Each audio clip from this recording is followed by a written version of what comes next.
Boys varsity coach. We appreciate him coming up, and of course also Jake Heide. Nice to have both those two guys on as far as that is concerned for tonight.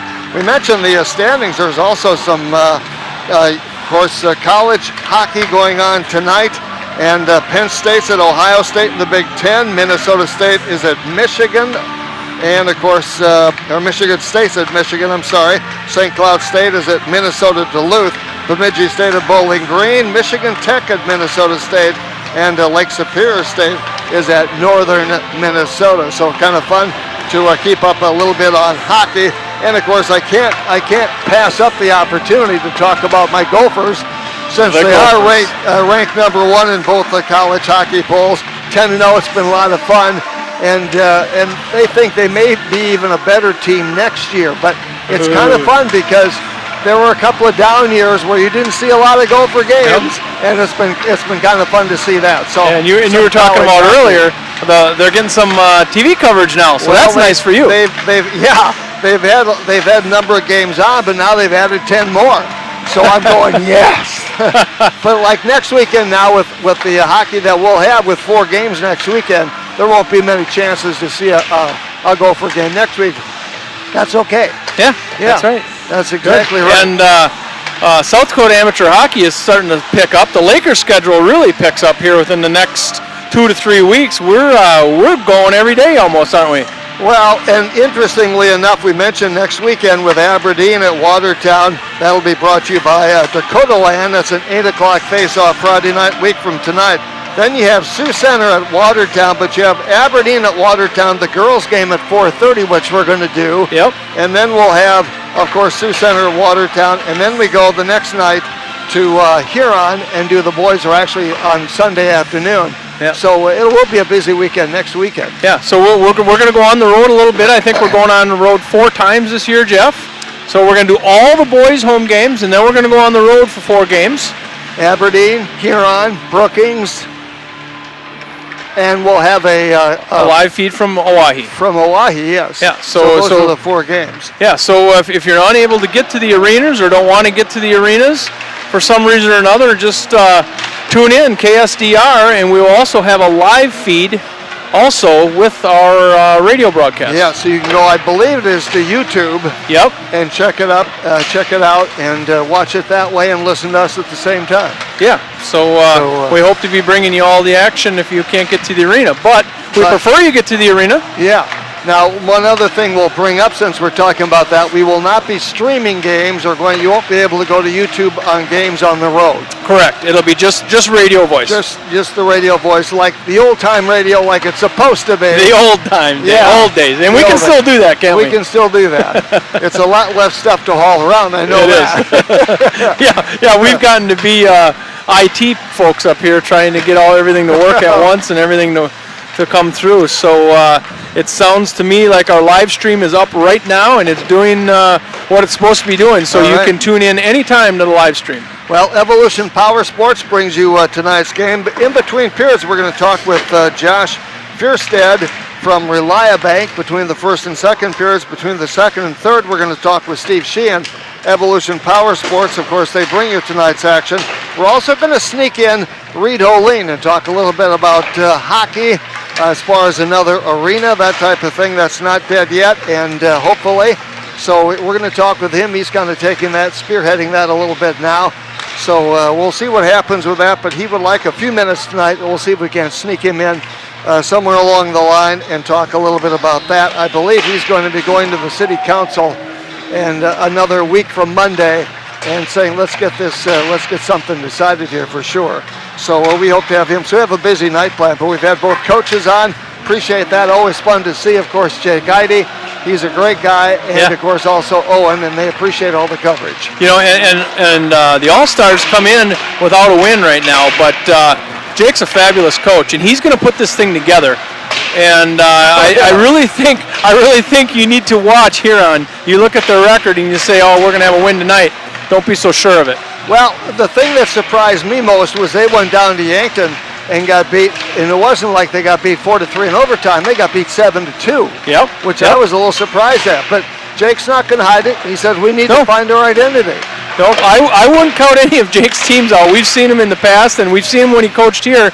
And like I said, he will put it together. It's just a matter of when. But this team will play. All right. Watertown, of course, when he gets started tonight, will be defending the goal to our right, obviously. Huron All-Stars with their red and black. Not like their uniforms, so you can see numbers so well. And, of course, they will be defending the goal, obviously, to our left, which would be this rink goes east and west, if I'm correct. Yeah, it does.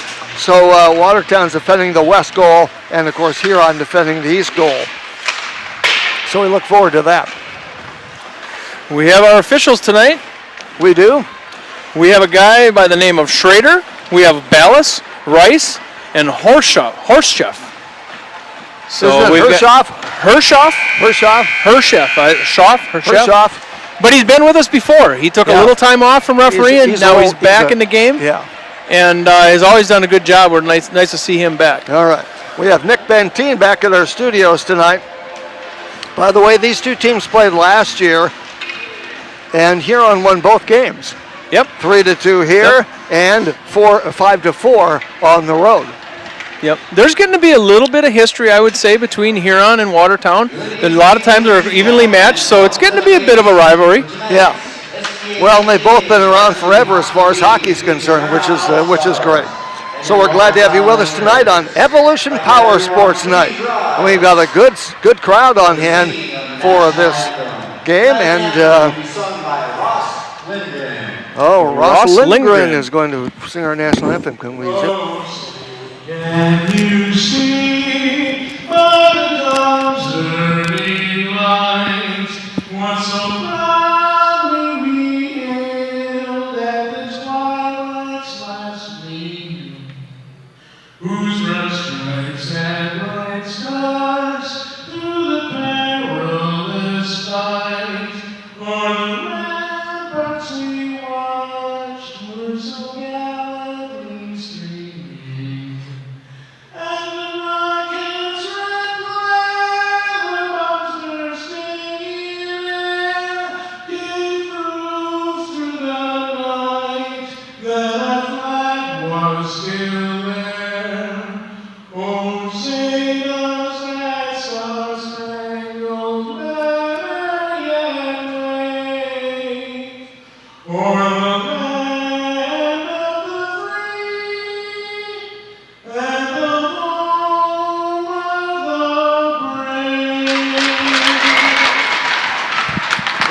All right, Ross, with our national anthem. Always good to hear that. We appreciate that very much. So one thing we've taken a lot of pride in over the last few years is doing the national anthem and singing it. Almost always having people, and that's been fun. So glad to have you with us, Evolution Power Sports. Defense, number 11, Sean Reddy. Sean Reddy will start on defense for the Huron All-Stars, 07-1. And Andrew Arteman will be the other defenseman tonight. Number 15, Rye Hawks. Rye Hoops will be one forward. Caleb Ferguson. Also, of course, Caleb Ferguson and Isaiah Phillips, who leads the team right now with 8 goals. That'll make up the front line for Sioux Center. For Jake Oddie, they have 3 lines and 2 sets of defensemen. Now for the Watertown Lakers, we'll introduce those real quick for you.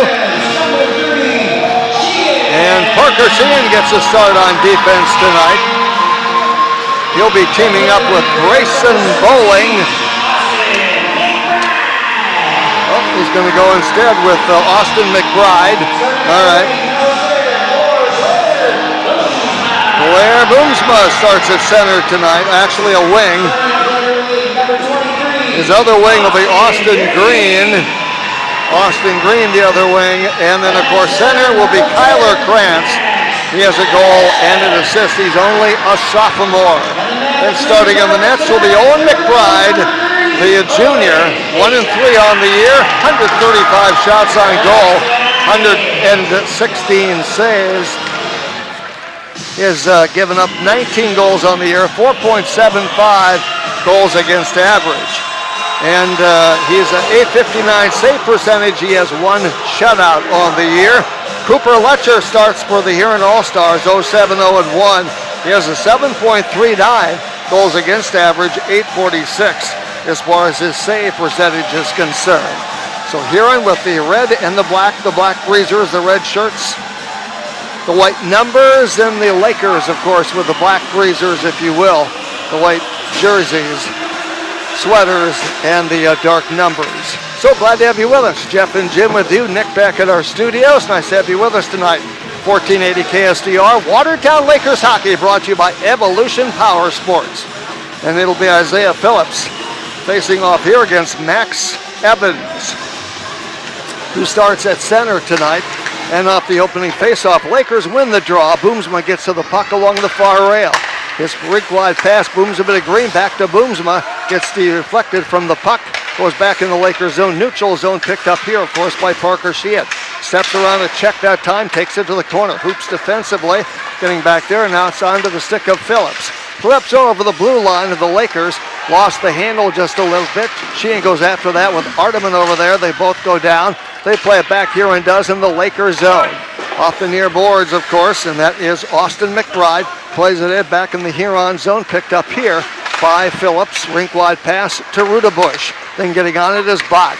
Bott with Rudabush, fires on, and a save made that time by Owen Mcbride. 16-15 just underway from the Mace. High school hockey on Friday night brought to you by Evolution Power Sports. Face off to the right of course, Owen Mcbride, and Rudabush there, back out to the point. Arteman with a long shot that got deflected, goes to the corner. Bott goes after that loose puck in the Lakers zone to the left of Mcbride. Lakers try to pick it up, dig it out there. Over there, of course, for the Lakers is Workus, getting over there as well, and that's Foley. Goes to the right side, kept in though that time by Sibley. They played off the high rail, getting onto the stick of Rudabush back at his own blue line in the zone. Back now at center ice, picked up Rudabush, and then it's picked up here by Sibley.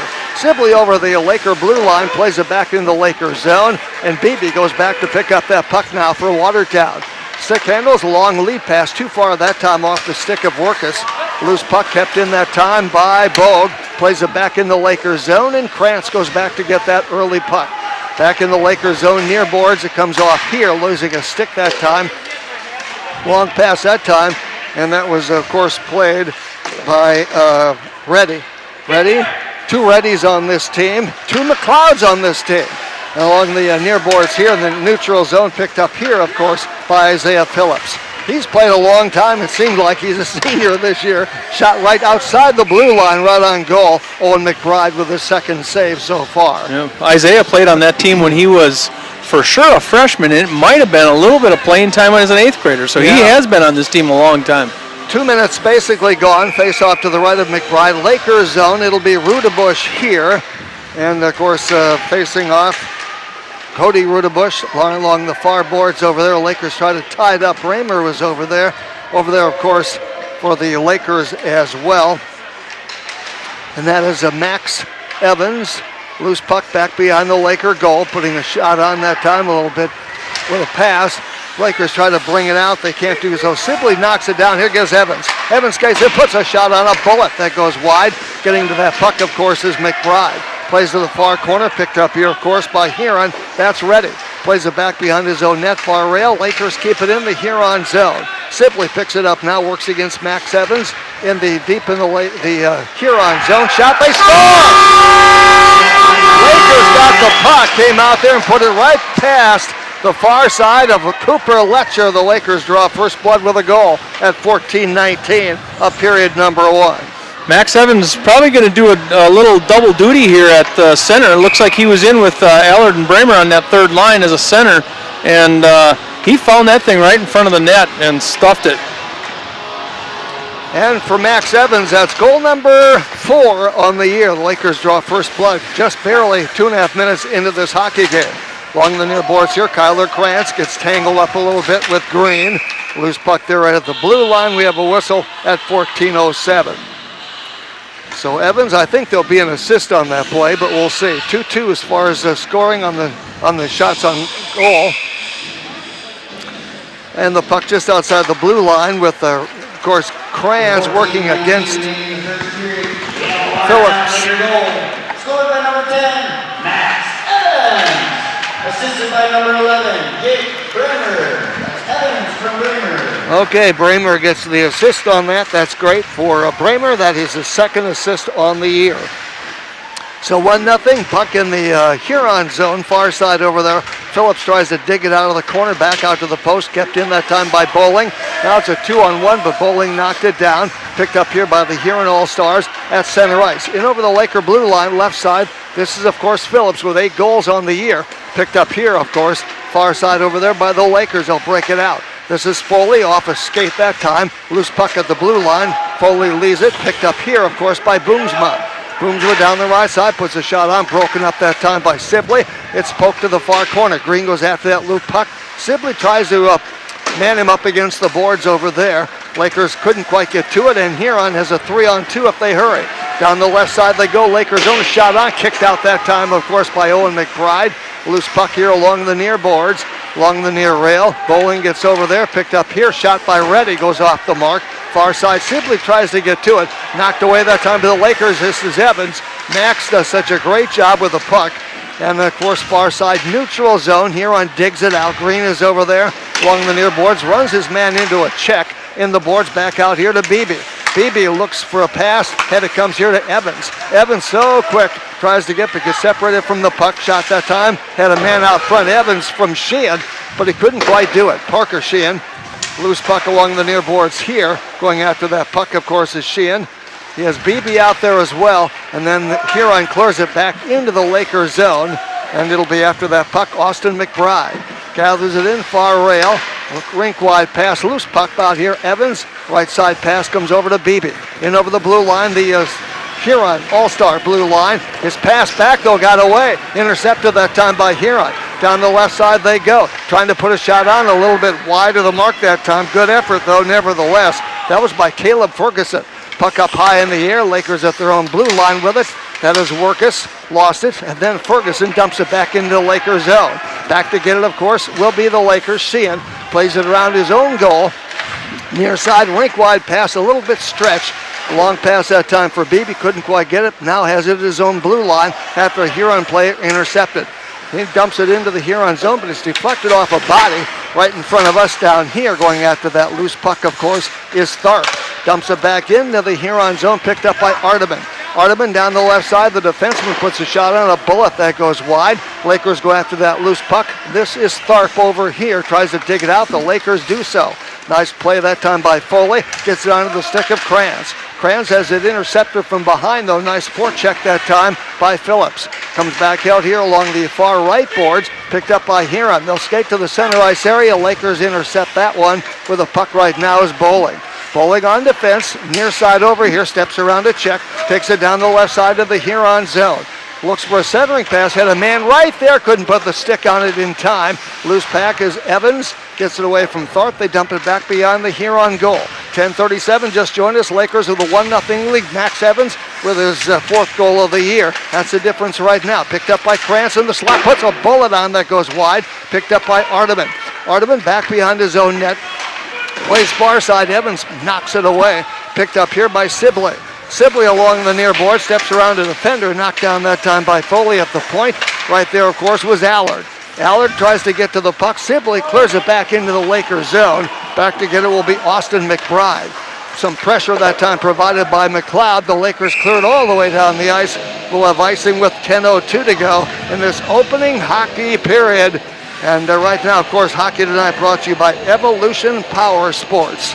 Jeff and Jim with you. It's been a fast-paced game, Jim Lloyd. It has been, and Coach Witt is playing that third line pretty regularly, so he's using everybody he has. Rudabush out here on this face-off to the right of Owen Mcbride. Lakers at green in that face-off circle that time. Loose puck picked up by Watertown along the far rail, picked up here by Green. Backhander that time gets out to center ice. Rudabush knocks it down, plays it back into the Lakers zone. And it'll be Mcbride, the goalie, to clear it to the corner. Lakers pick it up there. They'll skate out to center ice with a puck right there. That was Sheen, gets ridden off the puck. Evans puts a bullet on and a nice glove save that time made by Cooper Letcher. Letcher has given up a lot of goals this year. He'd like to see that average come down, has, of course, with Watertown's Owen Mcbride. Face off to the right of Letcher, 9:36 to go. Period number 1, 1-0 hockey game. Lakers up here. Evans in the face-off circle against Rudebush. Along the near rail, Lakers actually win the draw. Foley's pass was blocked, broken up that time by Phillips. Phillips in the Laker goal tries to split the defense. Loose puck at Ferguson right there as well. Far side over there looks for a centering pass back out to the point. That was ready. Loose puck in the far corner over there. Lakers knock it down along the far rail. They'll pick it up there, skate out to center ice with it. This, of course, is Bowling. Bowling stops, flips it into the Huron zone. Going after it will be Krantz near side, near rail. Back out front, neutral zone. Bowling gets on it, loses it off his skate though, picked up here by Ferguson. Ferguson puts a shot right on. The block save made that time by Mcbride. Lakers sweep it away. This is Tommy Foley. Tom Foley with the puck. Far side over there. Ferguson took it away. Had a man right there. Bogue. Back it comes to Sibley. Sibley puts a shot on. Broken up off a skate. Far side over there goes Rudebush. Rudebush after the puck takes a check into the boards. Lakers have BB right there. And with the puck right now, they skate out to center ice with it. This, of course, is BB. Now with the puck, a backhander that time by Workus.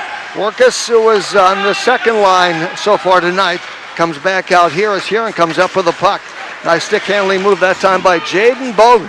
Bogue is a defenseman, or I should say a center on this team, a veteran is what I wanted to say. Puck along the near rail, comes back out here. Center ice, Kyler Krantz. Off a skate that time of BB, picked up by Huron in their own zone. They play to center ice, knocked down that time off the skate of Mcbride. Gets back into the Lakers zone. It's Allard with a puck. He has 3 goals on the year.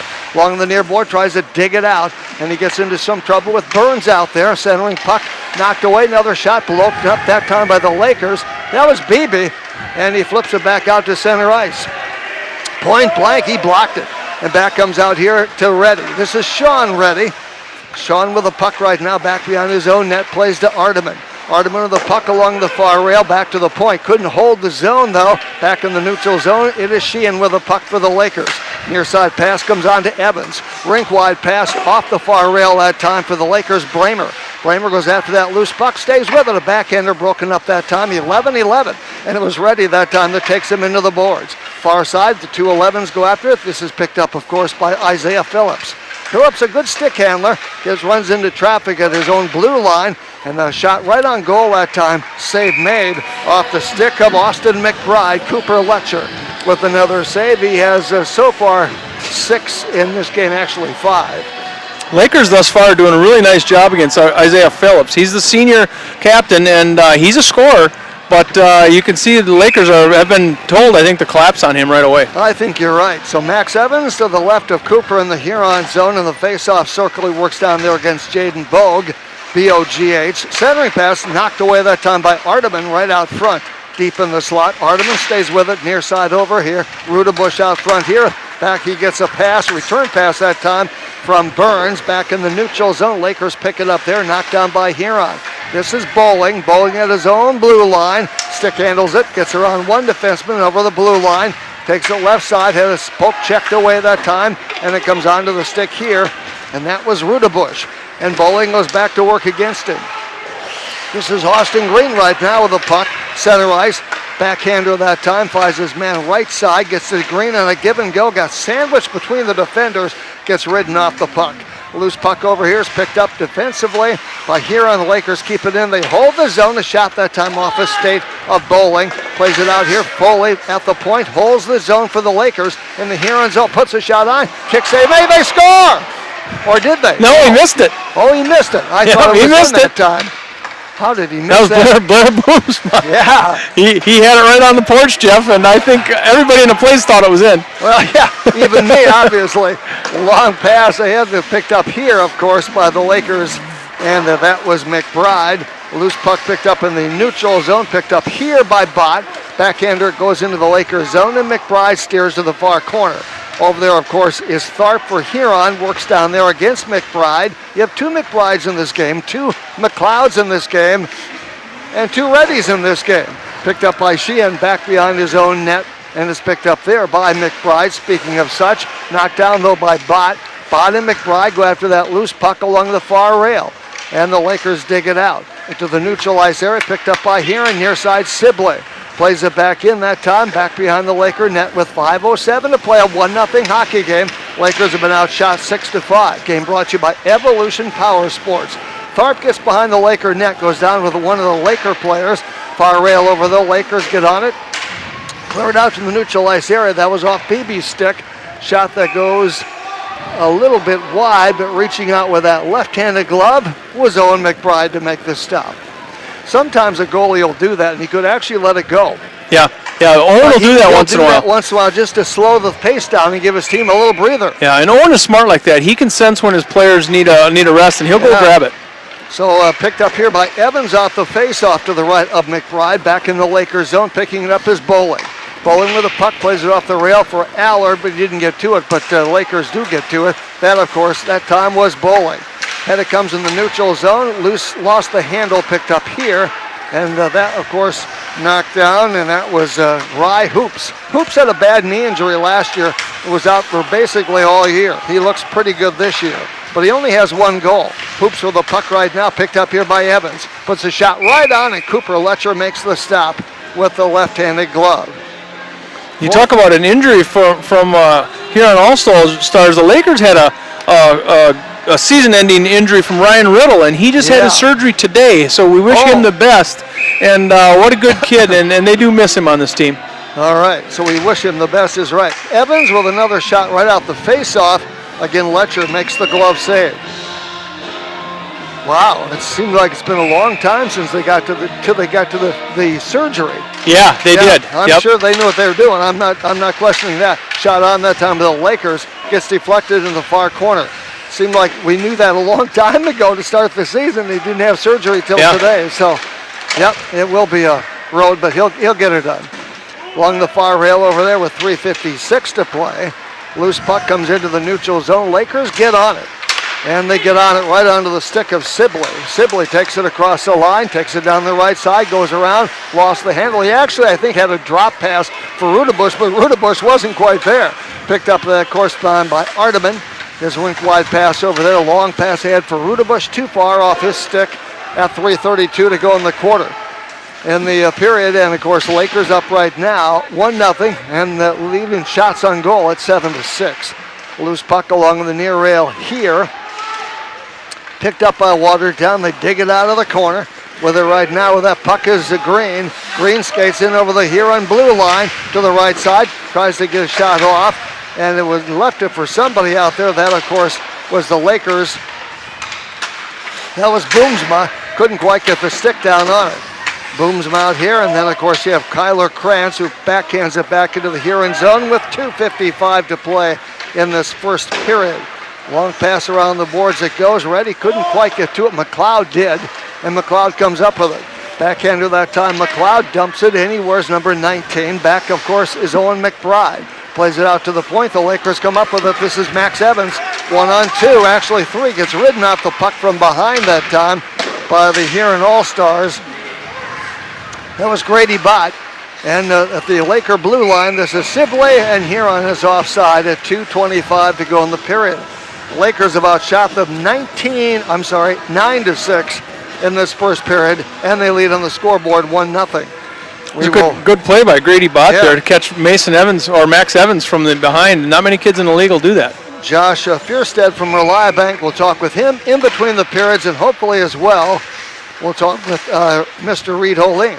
Picked up here off the face-off. Lakers poke it away back to the neutral zone. Onto the stick of Evans. He has one speed. That's fast. Gets in, puts a shot on. And the save made by Letcher. That was a good job. The net got knocked off its moorings. They'll have to fix that. Max Evans being forced to his backhand, and I would be willing to bet that that's what Huron's trying to do, is at least get him onto his backhand. Yeah, he'll take the face-off to the left of Cooper Letcher out here with 2:11 to play in this period. He was down there against Phillips. Comes back out here. Ferguson. Lakers hold it in. Bowling plays it into the corner, working after that Evans, and also, of course, Phillips. Lakers get it, put a shot on the backhander that goes wide. That was off the stick of BB that time. Loose puck here along the near rail. Comes out here, back behind the Huron net. Evans goes in there, mixes it up. He's not afraid. BB got out there. He was going to wind up with a shot. He never quite got to it. And it's picked up here, of course, by Arteman. Plays it back in the Lakers zone, and Foley will have to go back to get that for the Lakers. And Huron's offside at 1:36, actually icing the puck. I shouldn't say offside, icing. Icing the puck with 1:36. Been a fast-paced first period. It has been evenly matched. These guys, I don't think anybody's running away from each other, are they? Haven't had any penalties so far in this first period. Knock on wood. And Kranz out here on the face-off, or is that, Kyler Kranz. Face-off to the left of Letcher, and picked up here by Phillips. Phillips gets it over there to a teammate, Burns. Had it poked away, the Lakers. Loose puck picked up here by Sibley. Fans on the pass ahead. Lakers get it. This is Kyler Kranz. Head that comes off a stick that time, actually off a skate of Rudebush, but fortunately the Lakers didn't turn it over there. Picked up here by Kranz. Looks for a centering pass. Had nobody there. He goes down as he loses his skate. Runs into Bogue over there in the corner. They call a whistle. And of course they'll have a face-off to the left of Cooper Letcher. 1:05 to go in this first period, a 1-0 hockey game. Jeff and Jim with you, and of course Nick back at our studios on Evolution Power Sports Night. Nice to have both coaches on in the pregame. Yeah, it is. It's nice to have both those guys up there. You hear it from both sides. Yes. Off the face-off, it was actually Phillips. Lost the handle, 1 minute to go. Here comes Huron with a 3-2 odd man rush. Right side with it, Bergquist. Haven't said his name much tonight. And is picked up here by the Lakers as he overskates the puck. Lakers get on it. This is Evans. Well, you better get on him, boy. And it's picked up here by Rudebush. Rudebush near side off to Phillips. Phillips lost the handle, gets ridden off the puck. He had old man over there as well. Yeah, man, of course, was Hoops. Evans, Hoops go down. Shot on that time by Green. Wouldn't go. And Austin Green. Loose puck along the far rail, back behind the Huron zone, Huron net. 18 seconds to go in the period. Long lead pass for Hoops. Poked away that time, picked up by Rudebush. Takes a check into the boards. The Lakers back to help out. Picked up by Green. Zips it back behind his own goal. Bowling gets 2 with 4 seconds on the clock. He'll just kill off the time and will end the first period. Very interesting first period. And Isaiah Phillips is going to be looking for a stick. His stick was laying behind Letcher there, so he's going to have to go to his backup stick like all these kids have. Yeah. 8 saves for Letcher in that first period. 6 for Owen Mcbride. 1-0 the Lakers after one. The difference is a Max Evans goal with Bramer assisting at 14:19 of that first period, so about 3 minutes into the period to break the scoreless tie. And we're going to have our first guest up here already, Jeff. We're going to have Reed Holene's going to be with us for a little bit. You want to start out? Yeah, Reed, let's start out. All right, Reed's going to start out with us. And Reed, welcome. Hey, Jim, nice to see you. Nice to see Jeff, you. always a pleasure. It's been a while, but nice to be back with you guys. Yeah, thanks for coming up. It's my pleasure. So you're a guest up here right now, and tell us a little bit about what you've been up to. Well, I've been really working hard trying to get ice finished in Watertown. For a long time, we've talked about it, and it seems like the community is definitely behind it. In fact, that H2O 2020 project that's citizens-led and has been fantastic for Watertown, bringing great things to town. The ice is the last thing still standing out there that we need to finish.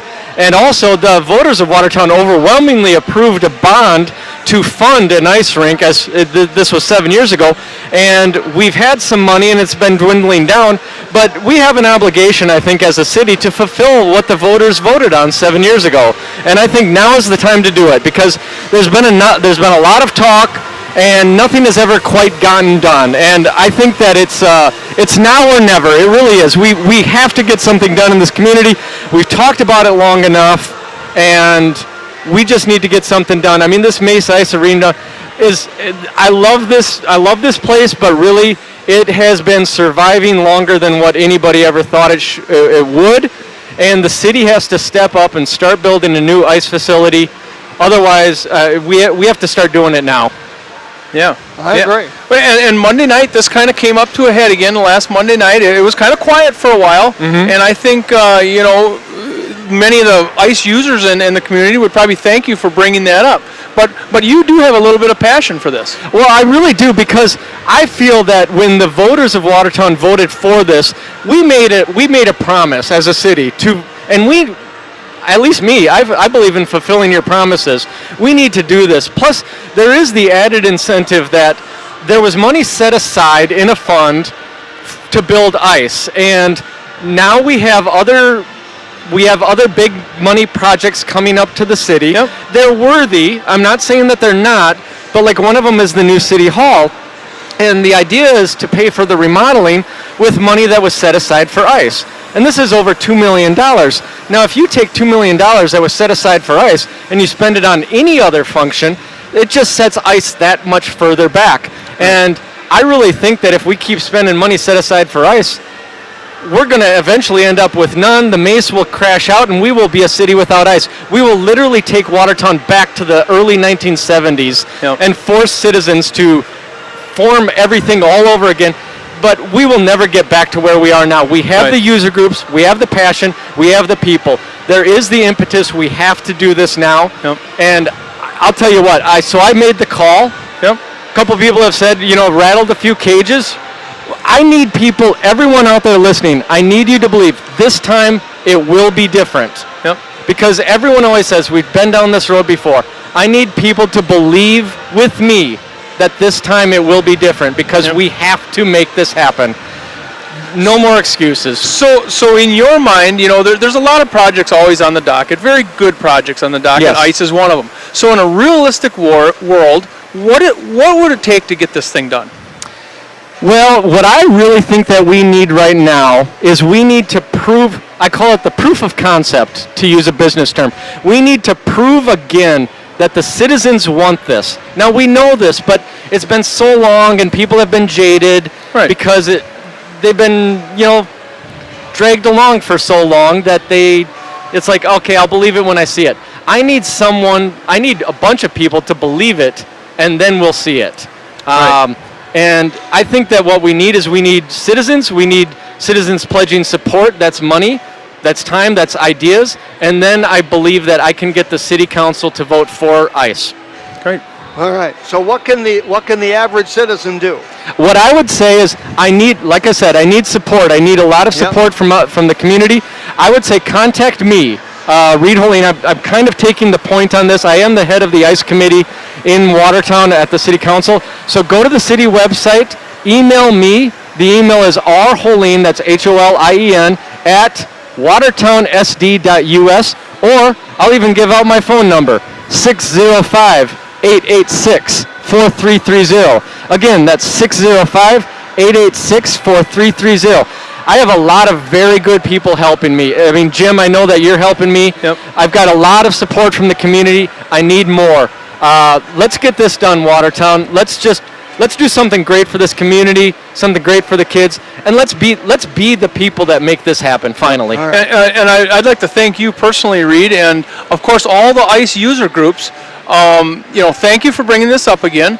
But it is time, I think. It really is time, and let's, as a community, come together. We have to understand how important this is for the community. It is, and it's not just for the kids. Right. I mean, yes, the kids benefit, but this brings money into Watertown. I mean, nothing against some of these other big money projects, but they don't bring money in.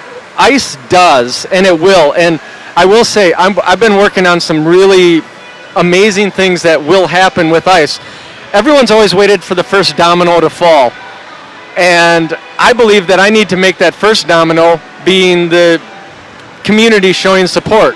Like I said, in money, ideas, people willing to put in sweat equity into making this happen. So it is time, and it's not it's for the entire community. It brings money in. It's a quality of life issue. You can't believe how many people we hear. We have a hard time drawing people to Watertown. Many families would want to move to Watertown, but they need ice because they come from communities in Minnesota that have ice, and for them, it's like a religion. It's important. And they will move to a city in Watertown. We're attracting businesses nonstop from Minnesota because of all this COVID stuff. Yeah. And our governor. But Watertown needs to be out ahead of this. Yep. And we need to be that community that is offering these things that these families are looking for. All right. So it's about money, it's about quality of life, it's about the entire community. All right, give us that thank you. website again real quick and your number. Go to the city website, just type in City Hall, Watertown SD. There'll be a click for call up, list up your council members. Just click on me, that will contact me, my number's there. It's rholien, HOLIEN, at watertownsd.us or 605-886-4330. All right, sounds All right, good. Ray. Thank you, Jim. Thank you, Jim. We're going to have you back. All right. All right, Thank you much. Appreciate it. Go All right. Lakers. Go Lakers. They lead 1-0 right now at the end of the first period. We'll also get Josh Finstead on here. And, of course, want to get him on. And we're actually standing in the Relia Bank booth. Absolutely. Absolutely. No better place to be. I couldn't agree more. So Josh, we have a little story behind this, but how did the Relia Bank booth come to fruition? Well, it was probably about a year and a half ago. Jenny Workus come up to me, and of course I work at Relia Bank, and she said, "What do you think about sponsoring, putting up a sign out at the hockey rink for the ice rink?" And I thought, yeah, sure, I'll run it by them and see what they think. And of course, they were very supportive to get a sign out here. And I had my eye on an old sign that was up here. I won't mention the business, but It was an old sign. Yeah, It was an old sign. It was old, and I said, "What would it take to get Relia Bank up there?" And she told me, and I said, "Let's do it." And here we are in the Relia Bank booth. Yeah, this is So great. it's great. And by the way, this is the best seat in the house. Yeah, it really is. I've been up here a couple times running the camera, and it is the best spot in the Yeah. house. The thing I like about it is you can hear the referees talk, you can hear the coaches, and you can even hear the kids. Sometimes you hear some things from those kids you don't want to hear. Yeah, but you can hear it anyway. Right. Oh yeah. But Relia Bank, you guys are really involved in the community. That must be Yeah. some kind of motto at Relia Bank, isn't Absolutely. That's what we're all about. We're a community bank, family-owned bank. That's the biggest thing. Dave and Jan Johnson, they're the owners. They're local people here in Watertown, and we strive to serve our communities that we serve in. We have 9 locations here in South Dakota, and we offer a wide variety of services from insurance, investments, loans, checking accounts, savings, CDs. Any of your banking needs, we're definitely here for you. Okay, Josh Finstead, our guest. What do you do at Relia Bank? I'm in audit and compliance, so nobody likes me. I'm the bad person. until you catch come all up to the the mistakes. until you come up to the booth, then that's fun, right? Exactly. Yes. Yeah. Everybody gets nervous when I come and visit the branch because they're afraid that they did something wrong. But no, it's a great place to work, and started off as a teller there, but Really? then worked my way up into what I am now, and yeah, it's a good place. So, Well, that's and great. we're happy to be here. Happy to support Laker hockey too. It's a great organization, and kudos to Reed and all the city council folks for hopefully getting a new ice arena here in the next couple of years too. So. Yeah, that's great. Well, we appreciate Relia Bank. We love Yeah. the booth up Yeah. here. We mention you guys as often as we can Yeah. because Awesome. this is a great place to be. You mentioned 9 locations. Give us the Yep. other locations. You just got through celebrating 100 years. Yeah, 2020 was a big year for us. We celebrated 100 years in banking, which is a long time. Yeah.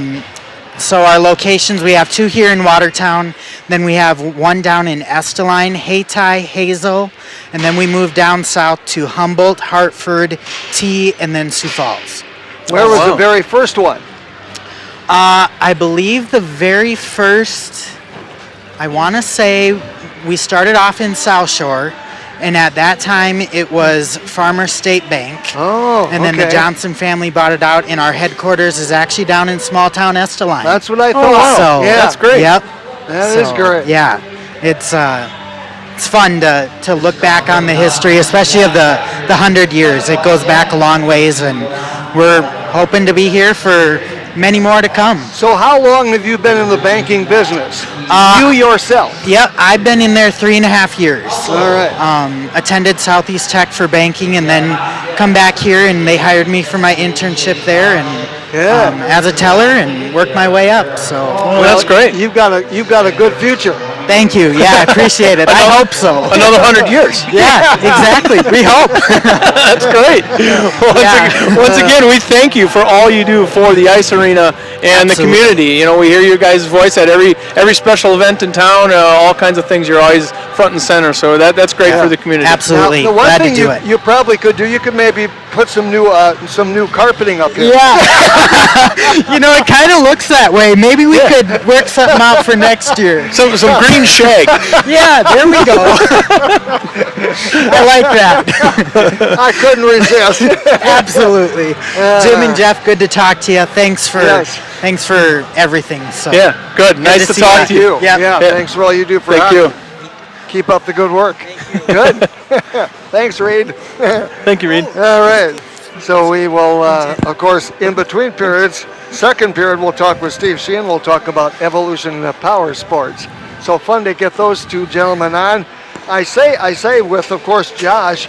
Josh is young enough, 3.5 years in or whatever. Yeah. What a great future. Yeah, and a vital part of that bank. Yes. And I think I've known Josh the 3.5 years that he's been here in town, and he's in some service clubs. He's active in the community, which I think is what the Relia Bank wants. And yeah, what a great future for him. It really exactly is. right. So and we appreciate the Relia. Every home game, every broadcast, we love the Relia Bank booth up here. Yeah, exactly right.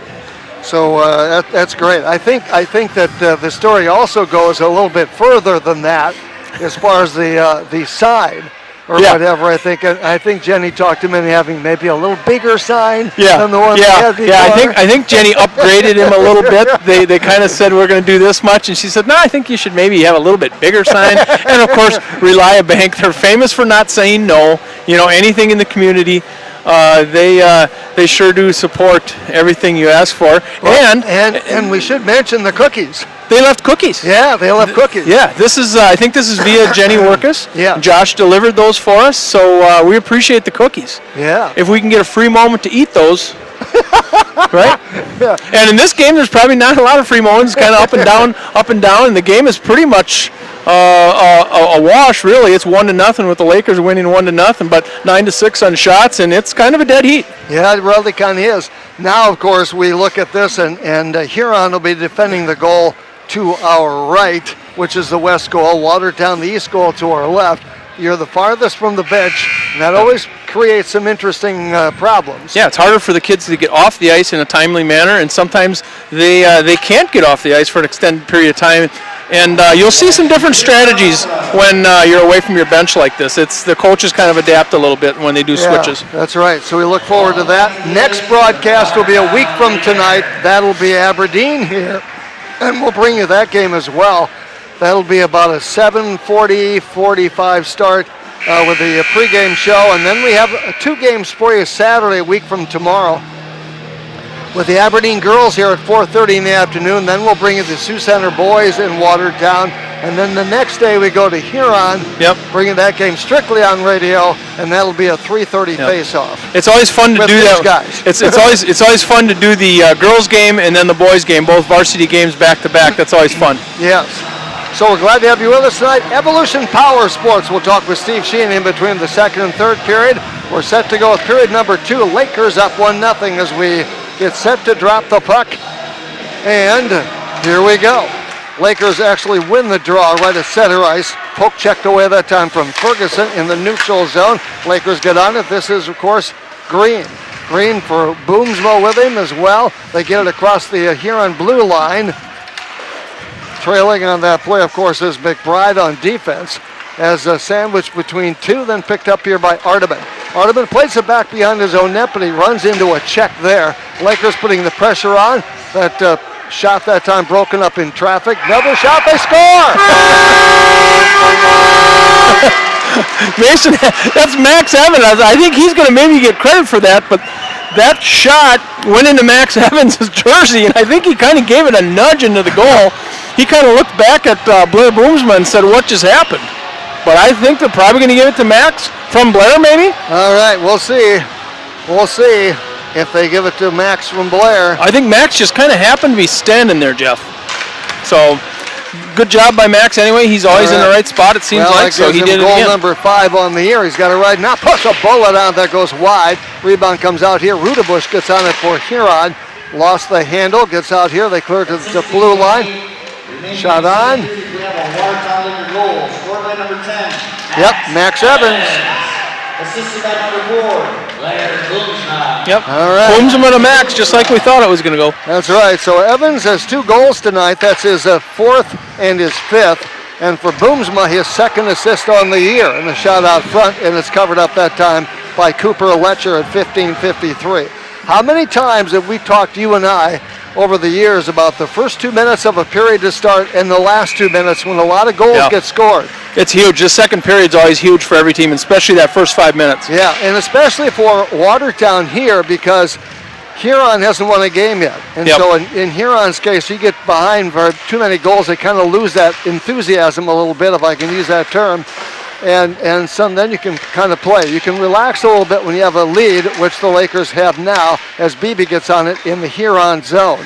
BB out there right now. He, of course, has Workus on this line as well. Out here it comes. The point kept in that time by the Lakers. A little pasting along the board there of a couple of bodies. Huron with the puck right now along the near board, and then coming out here, that was Arteman. Arteman with the puck tries to look for a teammate, gets it on to Ferguson. Ferguson plays it out here. This, of course, is Arteman now in a give and go. Arteman takes the corner in the Lakers zone, runs into Foley. Foley knocks him off the puck, comes up with it himself. Foley stick handles out to the neutral zone, picked up here by Rudebush, lost the handle. Sibley gets at it now. Rudebush following, comes up with it, pokes it around a player. Comes out here, and it goes back into the Huron zone, picked up here by Sibley. Sibley with a puck along the near boards, trying to work it out of his own zone. Shot right on, kicked out that time. Nice save by Letcher. And that was off the stick of BB. Comes out here. Picking it up is Evans. Now to Allard. Allard looks for a centering pass. Nobody home. Foley gets on it at neutral ice. Plays it back into the Huron zone. All-Stars come up with a puck along the far rail.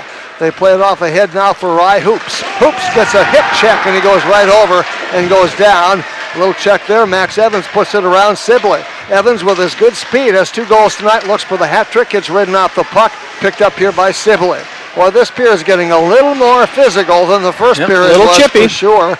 And the loose puck picked up here by Parker Sheehan. Sheehan puts it on here out front. Tried to get a pass on. They had an open net, but they couldn't get Allard. Couldn't get the stick down on it. Loose puck out here. Allard goes after that loose puck for the Lakers against Burns. Far side over there. Bo can't get to the puck. Picked up here by Burns. Along the near rail, neutral zone. Kranz gets to it, plays it back in the neutral zone. Picked up that time by Mcbride. Along the near boards, the Lakers make a change right here. Huron will rink wide pass. Here's Phillips on it. He has 1 man back. Puts a shot on, and it goes wide of the mark. Comes over here. Arteman tries to hold the zone that time for Huron in the Lakers zone.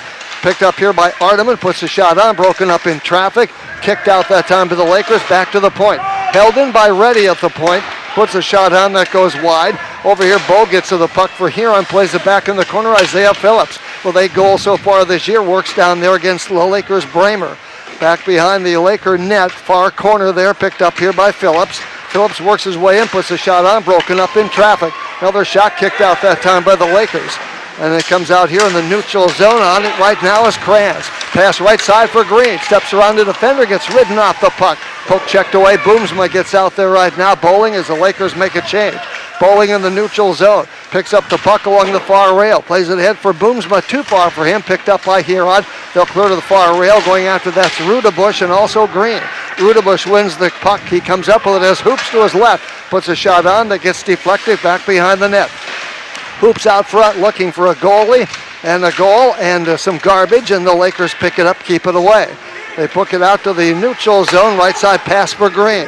Green gets in over the Huron blue line, Tries to get around a defender. That, of course, was Reddy. Couldn't do so. Reddy and Green go after that loose puck in the corner near side in the Huron zone. Picked up by the Lakers. They'll break it up there, and then it comes out here in the neutral zone, picked up by Foley. Foley rink-wide pass off the skate, picked up that time, of course, by Beebe. Beebe plays it ahead now, knocked down by Arteman. Beebe gets to the loose puck in the far corner. Centering pass broken up by Huron's Reddy. Beebe goes after the puck. Now it's Boomsma out there. Near side comes over here, of course, to the Lakers. That's Workus. Workus on the puck in the corner. Beebe gets over there to mix it up as well. In there as well is Hoops. Shot out front. Played off the rail that time. Picked up by Boomsma.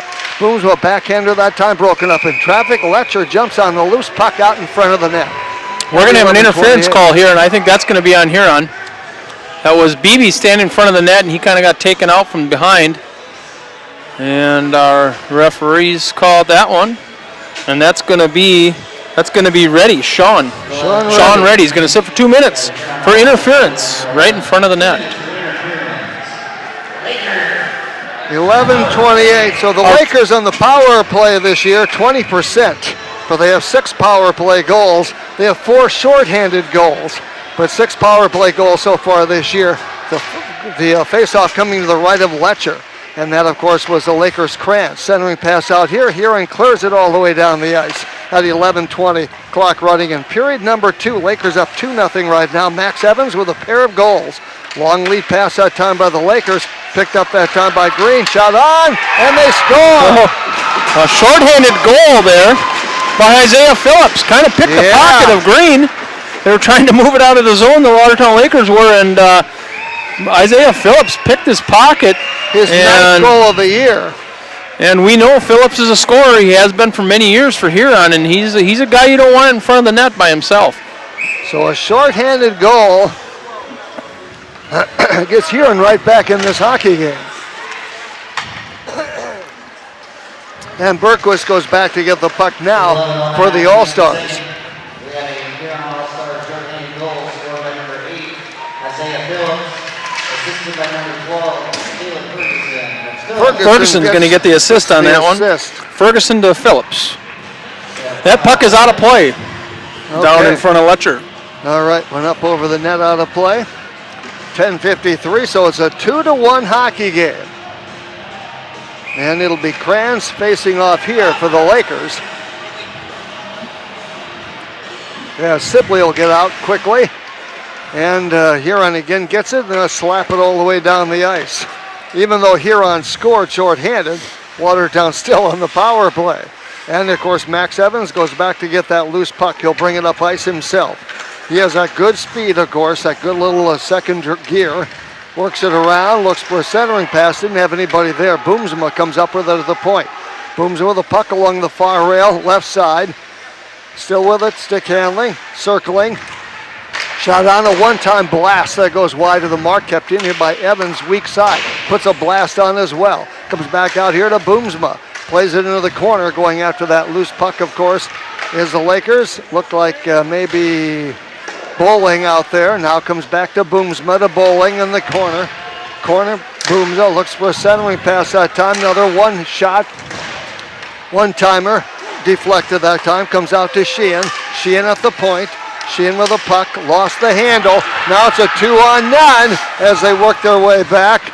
Skating in, Hoops tried to find his man Ferguson, and Hoops might have been better off served by keeping the puck himself. Long lead past the Lakers. Still 10 seconds of the Laker power play. Shot that time broken up by Phillips. And Huron comes up with a puck neutral zone. The Lakers cleared away. Now picked up here by Phillips. Poke checked away, both sides at full strength. And we have, of course, a stick that goes flying in the air. It's going to be Parker Sheehan's going to get a, I'm not sure what the call is. That's going to be a interference. Oh, you're going to take them both. He's going to take Parker Sheehan, and he's going to take, was it Phillips? Yeah, I think so. So they're looking into the Huron bench right now, and they're going to take Berquist. Berquist and Sheehan. I mean, coincidentals along the far boards. So we're going to be 5-on-5 hockey with those coincidentals. So no penalties in the first period. or one penalty in the first period, and None. now we're going to have none in the first period. Yeah. Now we're going to have a couple penalties this period. So still 5-on-5 hockey. Lakers with the puck out there, picked up nicely. Far side is Bott. Lakers in their own zone get over here, of course, to work us off the stick too far. Kept in that time by Tharp. Picked up here by Huron, and then taken away by the Lakers. They'll skate far side with the puck right now, trying to bring it up. Holding the zone, though, is Huron. They'll clear it in. The Lakers clear it off the near boards. Center ice area. Getting on it that time is Green, actually bowling. Works around Arteman. Works with the puck far side over there. Picked up. The Lakers control the point. And Beebe plays it back in. Going to get it now is Ready. 8:45 to go. Period number one is a 2-1 hockey game. Lakers up with the advantage right now. Was 2-0. Picked up here by Beebe. Puts a shot on. Goes wide of the mark. Trying to hold it. Can't do it. The zone goes all the way into the Lakers zone. And going after that is Foley. Foley, the freshman, starts. I don't know if there's been a Foley that hasn't played from freshman through senior. And I say that complimentary. Their family just loves hockey, and all their kids play hockey and have over the years. And Huron knocks it off the board, uses it as a weapon. 2-on-1 odd man rush, shot on that time, broken up, kick save that time, out of their pad save actually by Mcbride. Picked up Beebe, plays it now into the Huron zone, and Arteman goes after that loose puck with 7:59 to play in the period. Far side over there, kept in that time by Green. Austin with the puck, plays it here, right side. Shot out front, tried to get it to Boomsma, but he couldn't quite get the stick down on it. Loose puck picked up there. Getting on it now, the Lakers. Green again. Goes after that puck back behind. Shot on Max. Puts it on Evans, wouldn't go. Far side picked up here by Rudebush. Rudebush with the puck, far side, plays it back behind his own net. Picked up here by Mcbride. Mcbride works down there against Ferguson. Ferguson battling for that loose puck. Another Huron player in there as well from the point. Shot on, broken up out front. That was off the stick that time, I think, of Allard. Comes out here. Picked up loose puck, and Rudebush, and we have the net may have got knocked off its mooring, so they wanted to set that. 7:11 to go. 16-8. Lakers about shot Huron. They lead 2-1 on the scoreboard. On, of course, Evolution Power Sports Night here at the arena. Logan Ostad getting a little time here at the varsity level. He was in that time and giving some guys a breather. Did a nice job from the blue line. Got a shot on goal.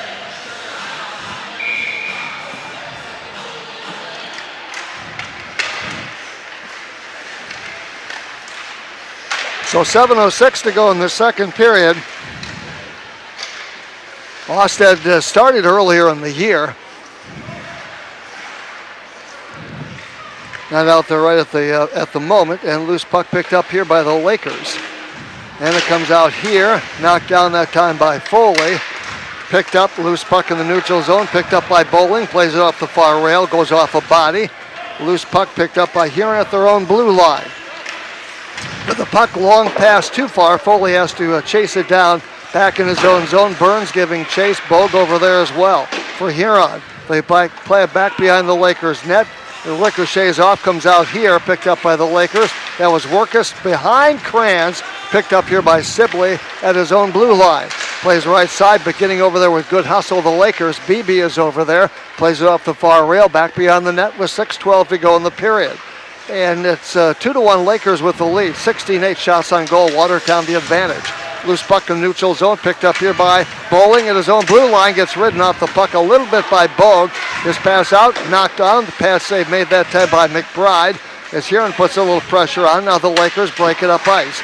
Overskating the puck though that time was Beebe, comes up with it along the rail. Now in the neutral zone, he works against Ferguson, plays it back in, and Arteman goes back to get that loose puck. Both teams will make a change here.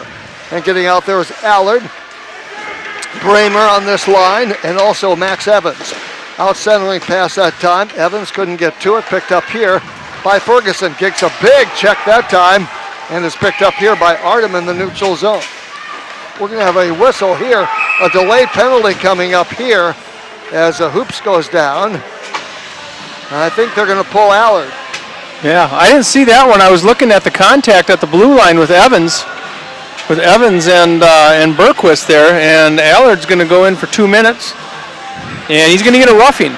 I did not see that, but 5. our referee crew, Rice, saw it. Happened right in front of him. So All-Star's going to go on the power play. Yes. And their power play this year is 23%. Picked up here by Artiment, back in his own zone, working against Evans down there, 5:16 on the clock. Boomsma lost his stick, but didn't have any trouble getting it back. And here comes Huron up the right side. They've got good speed. Rye hoops.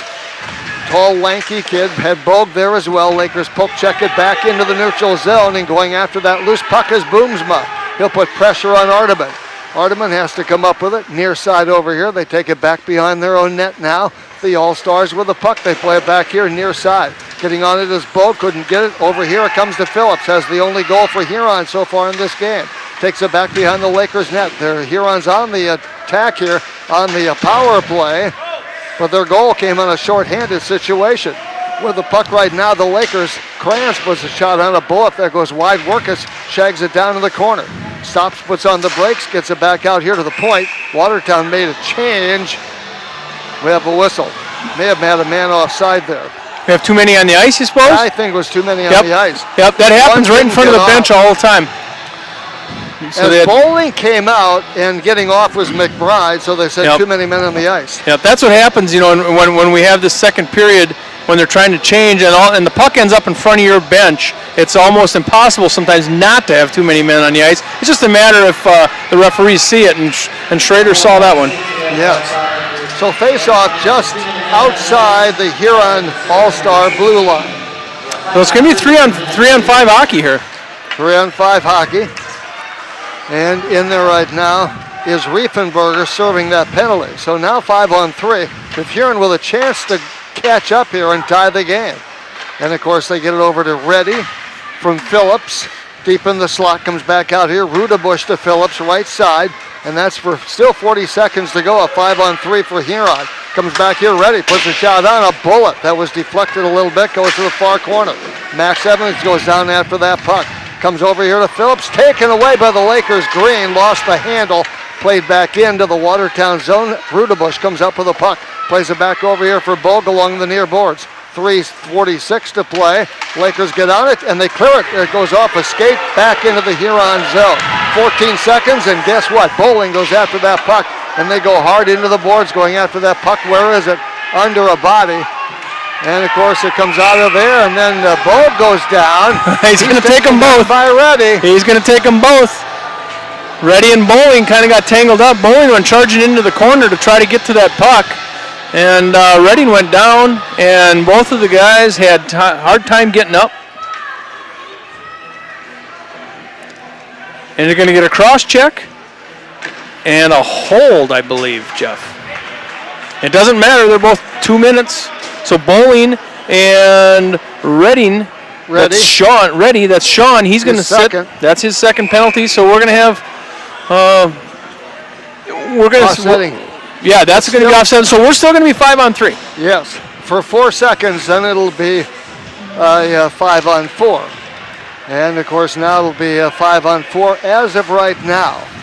So Riefenberger serving for another minute for the Lakers. Watertown still down a man, 5-4. Huron still on the attack. Here's Phillips with a goal earlier in this game to make it a 2-1 score. The only goal so far for Huron. Takes it back in the slot, drop pass off to Arteman, comes back over to not Phillips, but instead to teammate Rudebush. Rudebush right side, nope, actually Hoops, I beg your pardon. Hoops along the near boards here. His pass out front, deflected by the Lakers. Trying to get to it was Green, picked up by Bogue in the far corner. Drop pass comes off to Arteman, they hold the zone. Lakers get to it, they'll clear it back out here to the blue line, kept in though that time by Phillips. He was playing back looking for Rudebush.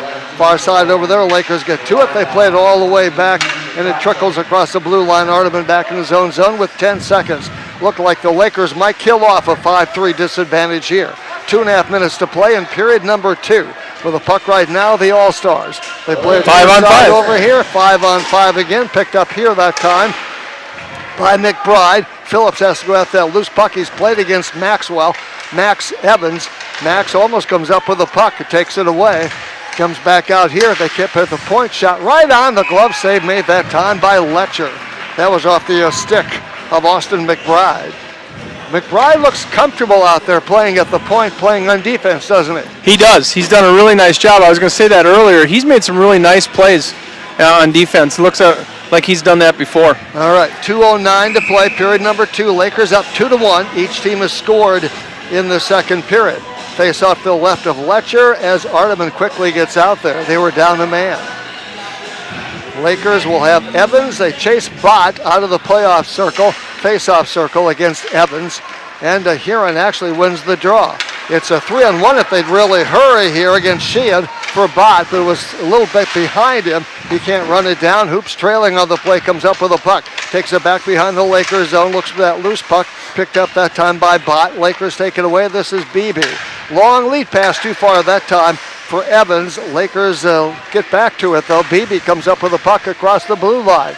He looks for a centering pass. Had a man right there. Workus looking for the garbage goal. He couldn't get the stick on it. Loose puck comes out here, picked up by Sheehan, lost the handle, picked up here now by Tharp. Has a poke checked away. Nice job that time, coming back with a forecheck that time with Sheehan. Then Huron sends it into the Lakers zone. We have a whistle at 1:23. Parker Sheehan playing some nice defense there. Picked it up the blue line, and then it was about ready to get his head taken off, and he just went flat on the ice and got up and grabbed the puck, and down the ice he went. Yeah. Here, Sheehan doing a really nice job. So face-off coming to the right of Letcher, and for the Lakers it'll be Kyler Krantz. Looks like it'll be probably Phillips for the All-Stars. To the right of Letcher in the Huron zone off the face-off. Puck goes back behind the net. Lakers actually won the draw, if you will. They leave it there. Krantz's pass is blocked that time. Comes out the neutral zone. Lakers play it off a stick that time. Hoops was right out there to play it away. And actually, that was Berquist. I beg your pardon. Berquist gets it out here. Then Phillips is turned around, picked up here by Bowling. Plays it back for Allard. Allard in the neutral zone and over the blue line. 1 minute to play in the period. Looks for a shot right on. Kicked out that time by Letcher, picked up here by Huron. Berquist lost the handle, picked up by Arteman, taken almost down by Bowling. Then he is taken down. A big check right there. We have a whistle. That's Allard.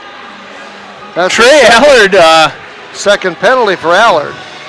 I'm assuming that's on him. I don't know. He's going back to the bench.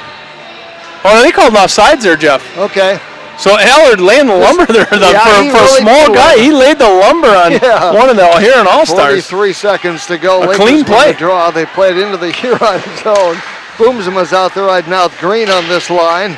Far side over there. Boomsma tries to track it down. Far side. Lakers hold the zone, and they'll play it back into the corner. Out there right now is Reddy and Arteman, as well as Phillips for Huron. They get the pass around here, racing down the right side. Shot I kicked out that time. Nice stick save made by Owen Mcbride. Loose puck out here, then getting to it. Arteman at the Laker blue line gets ridden off the puck, picked up here by Evans. Evans plays it, knocked down that time by the Phillips. Comes back to Reddy, trying to get on it was Green, and we have a whistle, and that'll end the second period. It's a 2-1 hockey game after 2 periods of play. Lakers are up right now, getting a goal in each period thus far. Each team had goals in that second period. Let's review the scoring for you a little bit. Lakers grabbed a 2-0 lead less than a minute, in fact 32 seconds into the second period. Max Evans with a second goal with a nice assist from Boomsma. The Lakers had a 2-0 lead. But here in 5 minutes and some 20 seconds later came back to make it a 2-1 score. Phillips, Isaiah Phillips with his 9th goal of the year, an assist from Ferguson, a short-handed goal at that. Huron made it 2-1. That's been all the scoring in that second period, 2-1 right now after 2 periods of play. And of course, 18 shots for the Lakers on goal, so 16 saves so far for Letcher in the contest. And of course, 10 shots by Huron, 9 saves thus far for Owen Mcbride. So nice to have you with us tonight as we talk. And of course, is Evolution Power Sports Night. Steve Sheehan joins us. How are you doing? You're not out of breath, are you? I just did a little running. How you doing? Great. Great. Well, it's a good game. You have a son that's a senior this year. This is my last year, yes. This is your last year, but you know what? Those years go by so fast. that enjoy these years, because next thing you know, it'll be next year, and you're going to say, I wish we could turn the clock back. Yes, it goes so fast, it's unbelievable.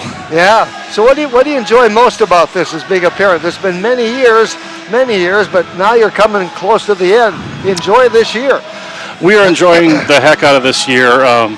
It's really enjoyable to watch, these kids develop into fine young men and leaders, and that's the most important thing to me is being young men and lead by example, and showing these younger kids the respect of the game.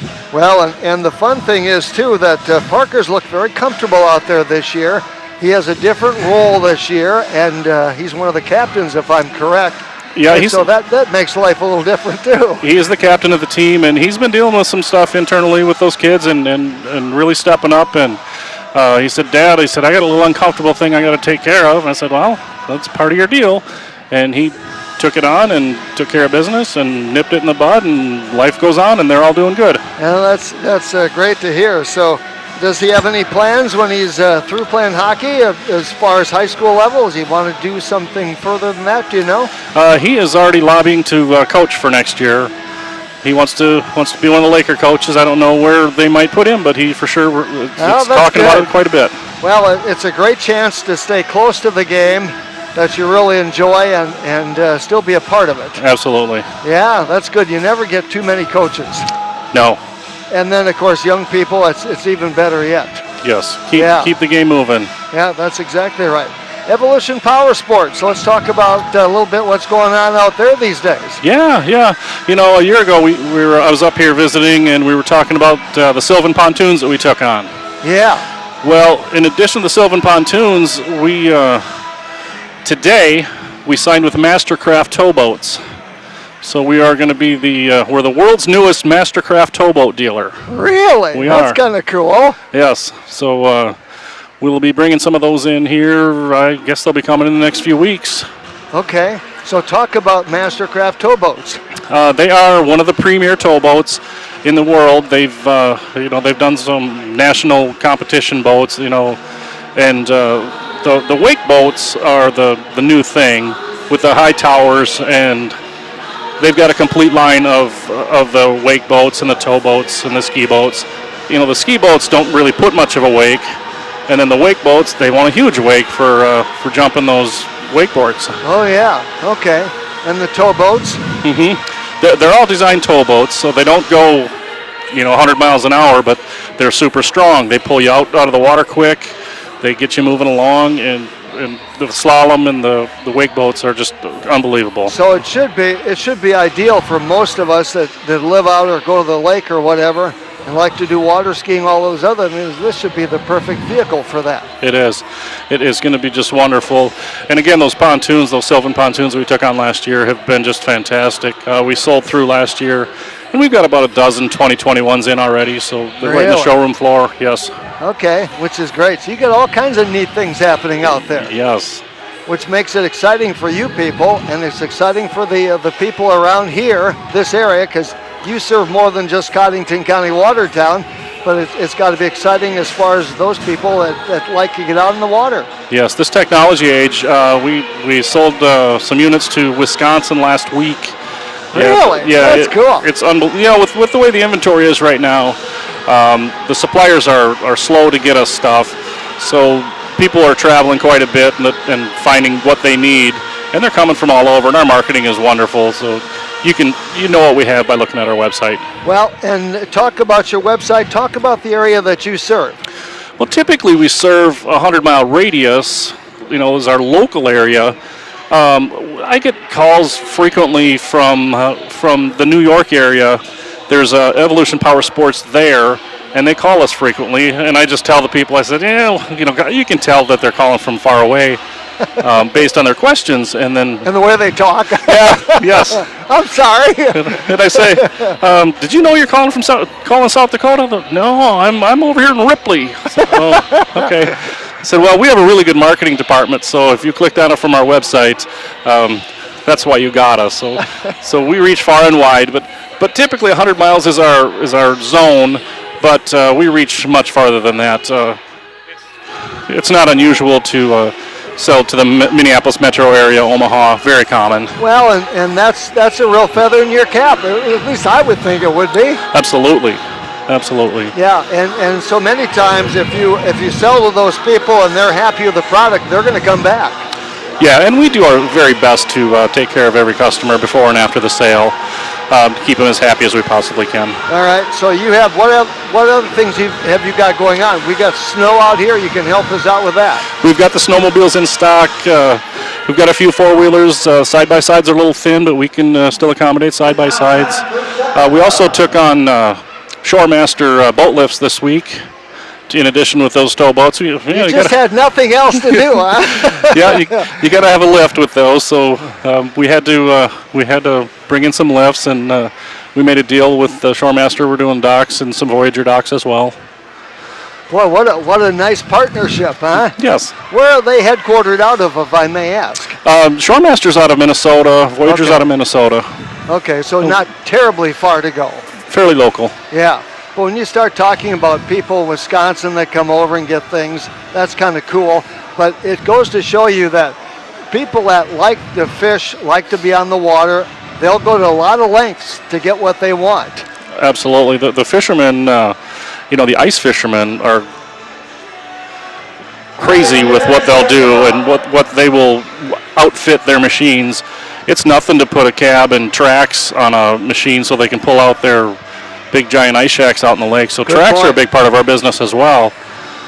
We put tracks on ATVs and UTVs pretty much every week. We're putting tracks on. So when we talk about Evolution Power Sports, of course, talking to Steve Sheehan, how many people do you employ out there? There's always 20 full-time employees out there, and we employ some part-time people as well. Okay, so that's great. But you've got the people that can do it, and people that can repair if need be, and that type of thing. So you've got the parts and everything that goes with it. Makes you a complete dealership. Yes, we have a great staff that most of them have been there a very long time. Our service department is good. Our parts department is fantastic, and our sales guys they work harder than anybody I've ever seen. They want to follow up after that sale and just do their very best to take care of customers. I'm going to bring something up here, and you might look at me a little bit funny. I don't mean to do that, but we're January, so we got snow on the ground. You go, well, we're a long way away from thinking about mowing grass. But you have the lawnmowers that do a great job too, and it wouldn't be that early to at least start thinking about it. And when you get to that time, consider. It's not too early to be thinking about it. The last couple of years, the Honda lawnmowers have been in short supply. So if you're not thinking about a lawnmower, get in there and get going on it, because we were very short last year. We're going to be very short again this year. We already can't buy any more snow blowers, so the snow blowers we have in stock is what we have, and there's probably a couple dozen left, so we're still okay.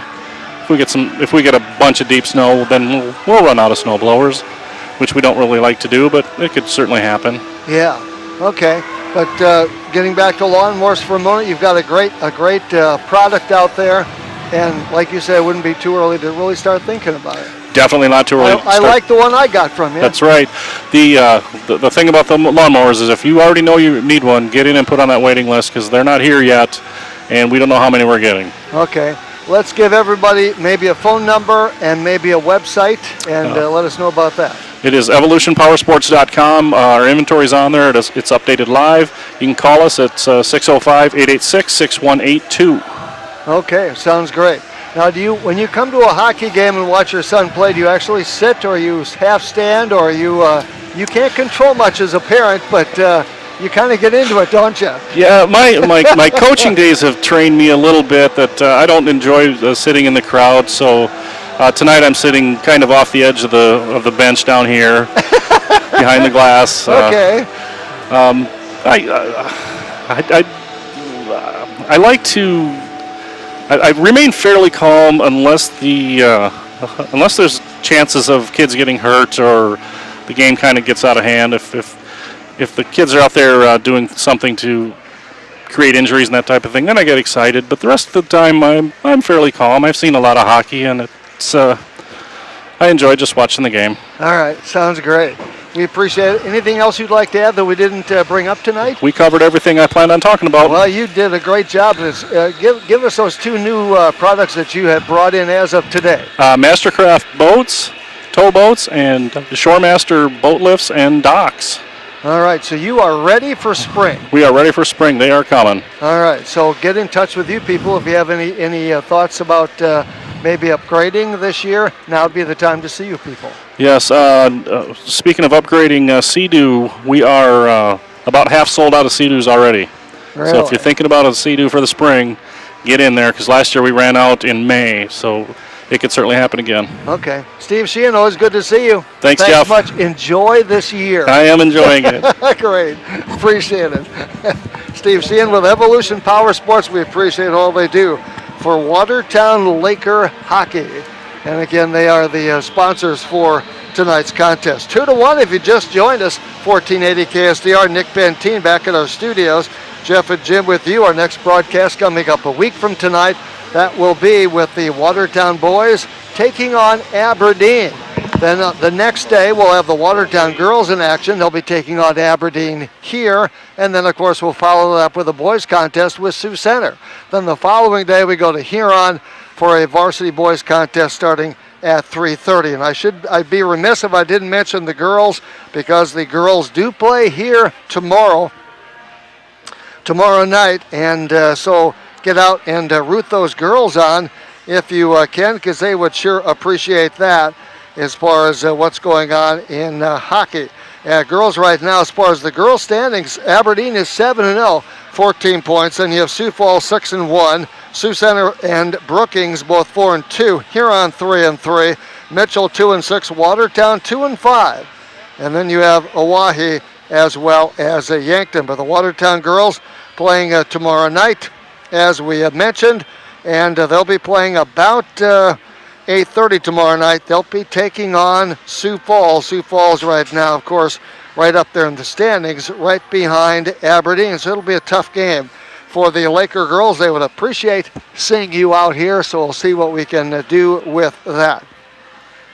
2-1, 2 Max Evans goals right now. The difference in the game, Max had one at 14-19 at period number 1. So less than 3 minutes into the game to give the Lakers a 1-0 lead. They made that stand up for the rest of the period. Then they grabbed 32 seconds into the second period. Their second goal, Max Evans, with Boomsma assisting. Bramer assisted on the first one. Watertown had a 2-0 lead. 5 minutes and 19 seconds later, Huron's Phillips, a short-handed goal, gave Huron their only goal of the game. Ferguson with an assist. It's 2-1 right now. Again, that is after 2 periods of play. A few more penalties in that second period. A couple of offsetting penalties, though. Both teams will start out period number 3 with a 5-on-5 advantage. Of course, Huron will be defending the east goal, Watertown the west goal, as we get set for period number 3. Nice to have you with us tonight on 1480 KSDR. Nick Benteen back of the studios. As mentioned, Watertown trying for their second home win of the year, their second league win of the year. Right now they're 1-1 at home, 1-3 of the league, and 1-3 overall. Huron, surprisingly, 0-7-0-1 overall. They will be at Oahe tomorrow afternoon for their next contest. And that'll be actually tomorrow night, starting at 6 o'clock. So we'll see how they come out, but always nice to see. Of course, mentioned they're trying to find their identity. And, of course, they had 3 guys that were really their goal scorers last year that all graduated. So nice to have Steve on, and he did a good job. He did a good job, and we'll get your mic back on here. Yeah, all there right. you go. There we go. We're back. Well, we'd like to have you back. Yeah, we're back. The second period was different than the first, wasn't it? A little faster, a lot more shots on goal. You saw a little bit of checking going on. Yeah, a little more physical. Right. And, of course, the second period, we start out with Evans, Allard, and also Bramer. But Huron wins the draw. Rudebush backhands it into the Lakers' goal, and Bott goes after that loose puck far side, picked up here by Mcbride. Pass ahead comes to Max Evans. Evans splits 2 defenders, goes down, shoots, and the save made that time. I think he pulled it out, pulled it back in. Comes back here along the near boards, dumps it back, and Max Evans goes after that puck with Artebin. He put it on the stick, put it on the string, but pulled it back, but it didn't quite go. And, of course, a long loose puck here, kept in that time by the Lakers, Bramer, and then kept in by Allard. Allard's not the biggest guy out there, but he does a great job. And the loose puck comes back under the stick of a Huron player. He'll bring it up ice. Left side, that's Arteman. Ashley Bott takes a big check. But Huron comes up with a loose puck near side, Rye Hoops. Hoops didn't play last year, not much because of a knee injury, so it's nice to see him back. You always like to see kids play that love the game, and injuries are a part of it. Picked up here, of course, by Boomsma. Blair, haven't said his name enough tonight, takes a big hip check, gets ridden off the puck, and Huron playing a little bit more physical, which typically they do when we play Huron. And loose puck comes back in. Hoops in his own zone. Will play the puck there. Off the far boards, neutral zone picked up here by the Lakers. That's Bowling, plays it ahead, takes a check. Booms him on him. We have a whistle at 15-33. Nice to have you with us a Friday night. Face-off coming over. We're going to take a play. Rye Hoops. Rye Hoops going to get a trip, Jeff. And I was just going to mention that Rye Hoops had a heck of a nice shift going there, pretty physical, and he had the puck most of the shift, and kind of maybe got a little tired and got a trip on him. So he's going to go for 2 minutes, and the Lakers are going to go on a power play. Lakers on the power play this year, 20%. They have 6 power play goals. Picked up here, of course, by Allard. He goes down, lost this edge. Picked up here, of course, by Rudebush. He plays all the time, it seems like, doesn't it? Far side here, Lakers put a check on by Boomsma. He has the puck, loses to Phillips. Plays it back in the Lakers zone. Lakers in the power play, but right now Huron has a short-handed goal, their only goal in this game. Far side there, picked up here by Allard, lost the handle. Poke check that time by Phillips. Far corner, Phillips and Evans working that puck. Rudebush, I think I said Phillips. Rudebush is 9, Phillips is 8. Picked up for the Lakers neutral zone. That's 8. Phillips, and he plays it back in the Lakers zone. Picks it up here. He's a dangerous player. Shot on, goes wide of the mark. Picked up here, Kyler Kranz. Watertown makes a change, and he will motor his way out to center ice. In over the blue line, tries to go through 3 defenders. That's tough to do. Takes a check over there along the near board. Centering pass broken up by Huron. Knocked down that time off the stick of Green. Onto the stick of Bogue. Jaden Bogue gets in there, and he's ridden off the puck. But there's going to be a penalty coming up here, maybe. We're going to have a hook. That's going to go on Mcbride. And that's Bogue going hard to the net there. And the Lakers had all they could do to keep up with him. The Lakers that time, they're on a power play. And I want to say it was a pretty soft power play. I didn't see, they almost looked a little tired, Jeff. And Huron kind of controlled that puck pretty much, a lot of that portion of the power play. You're 49 right. Seconds on that left. So now it's 4-on-4 with Mcbride off for 2 minutes. That, of course, is Austin Mcbride, and Hoops still in the penalty box for another 49 seconds. So Bott is out there. Face-off coming to the right. Off the face-off, Lakers actually win the draw in their own zone. Bowling with the puck. Takes it back behind his own net, near side here. Tries to get around one of his own men. Kept in that time by Burns. Lakers get to the puck in the neutral zone. Now they'll skate out to the neutral zone. This is Beebe. Down the left side comes Beebe. Winds up, puts a shot on. Kicked out that time by Letcher. Goes after that loose puck in the corner. Huron providing pressure. That's ready. Beebe comes up with it, puts a shot on. Pad save made that time. The blocker save. Loose puck travels to the corner. Picked up that time by Reedy. Along the near boards, Lakers knock it down. This is Beebe. Beebe steps around to check that time from Reddy. Stays with the puck though. Back out it comes here. Shot off the skate that time by Foley.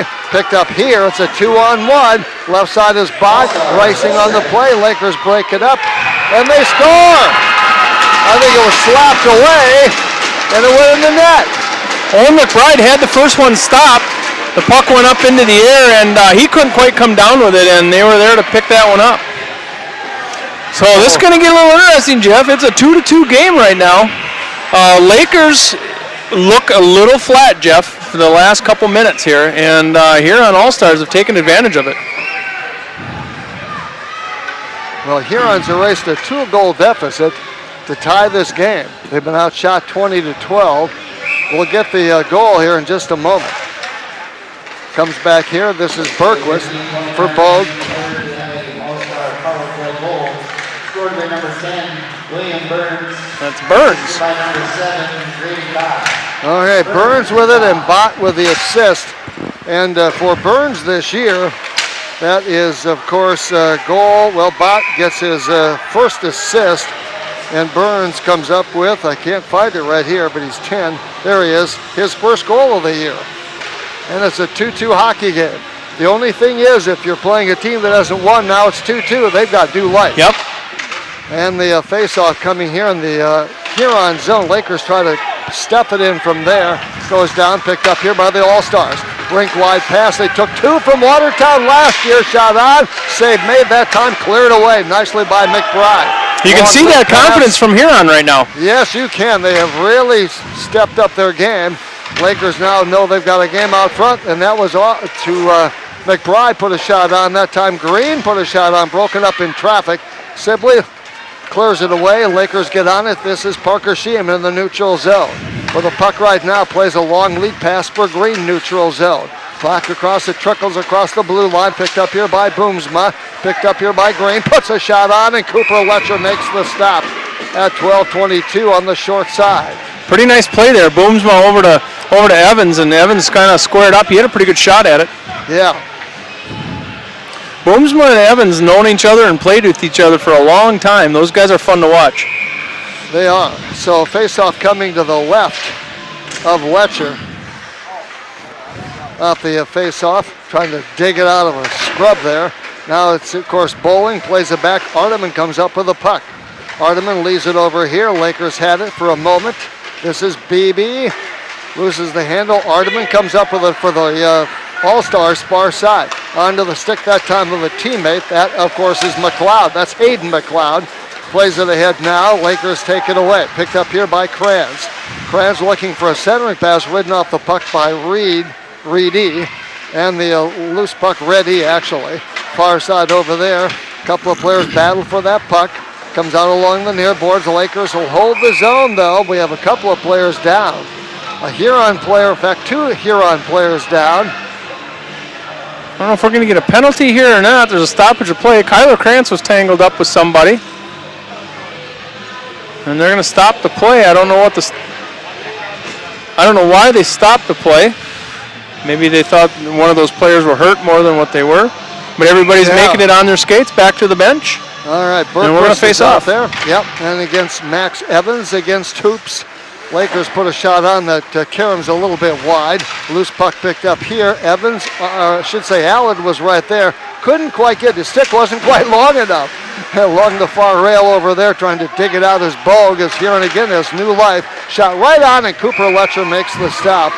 Raymer is going after that rebound. Max Evans shot a shot there with about 4 guys around him. I don't even know if he knew what direction he was shooting it, and it ended up being on goal. Yeah. So Evans will shoot the puck.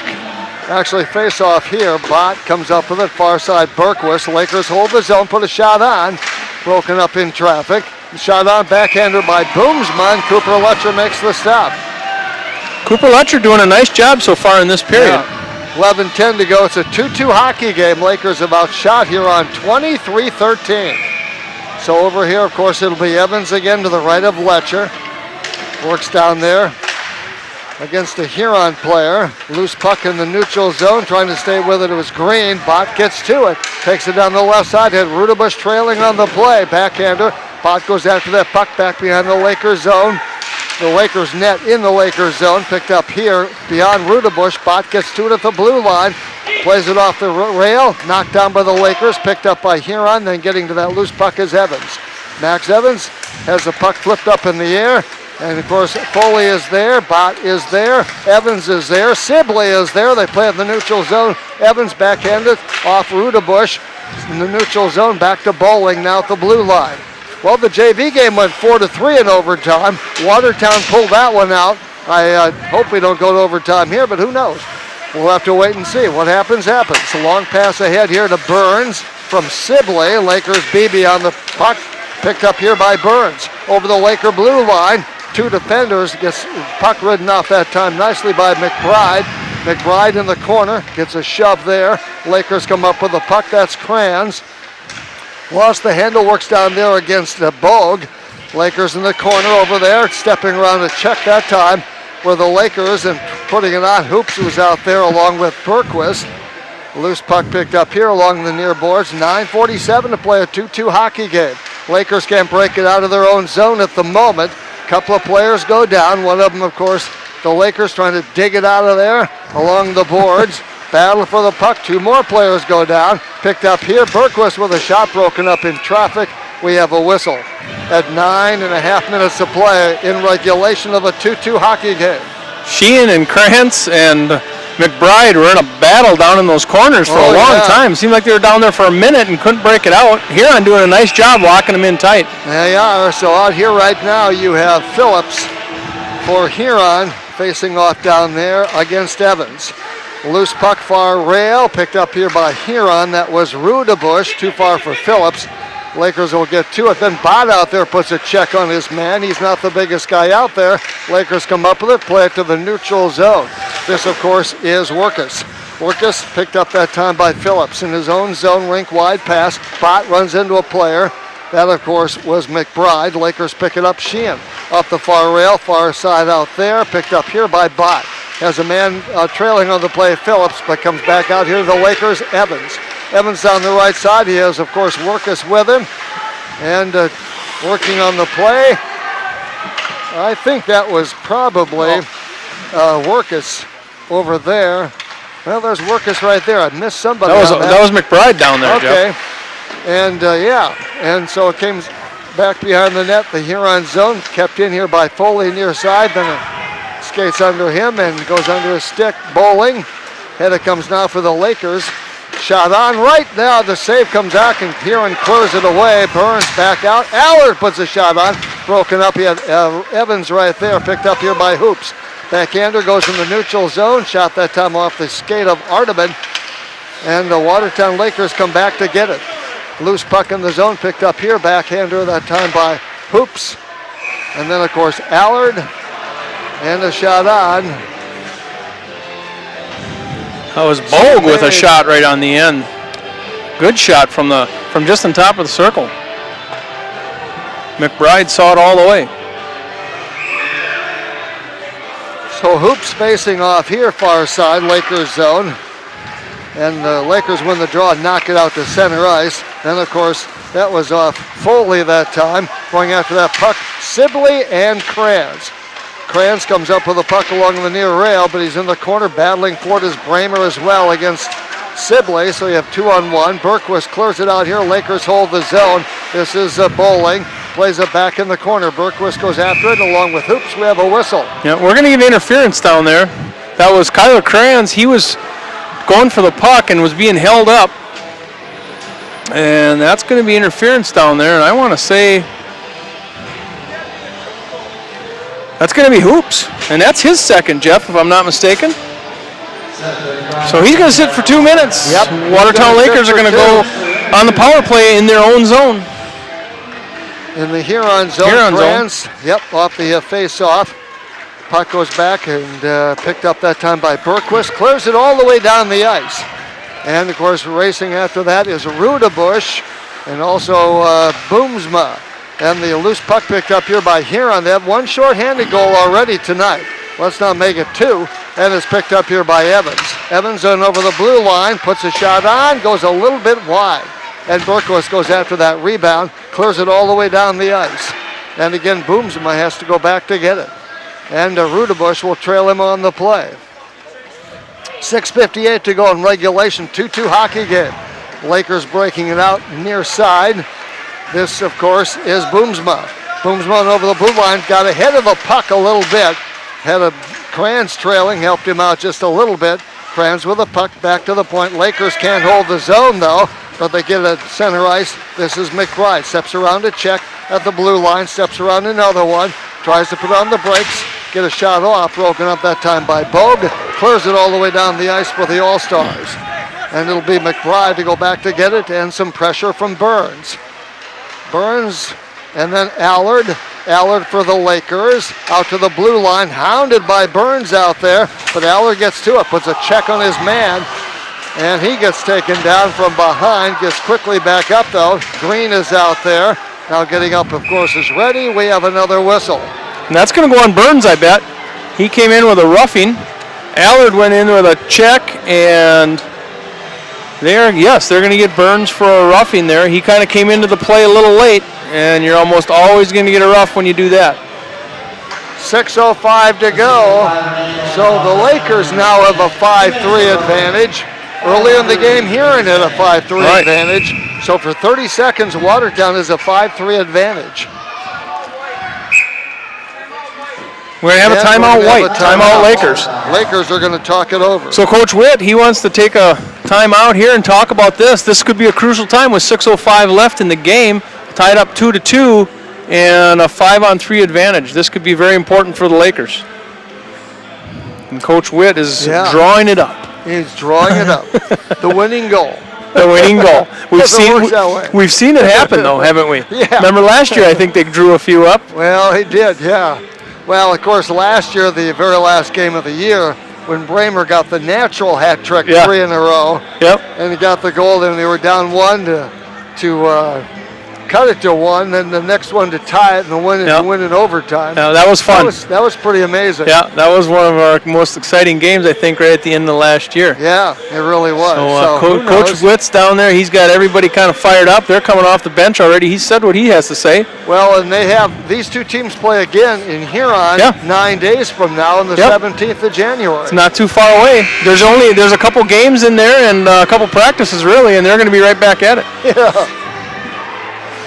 So we'll see what he drew up. They're going to face off. To the right of Letcher in the Huron zone. Lakers on the 5-on-3 power play here.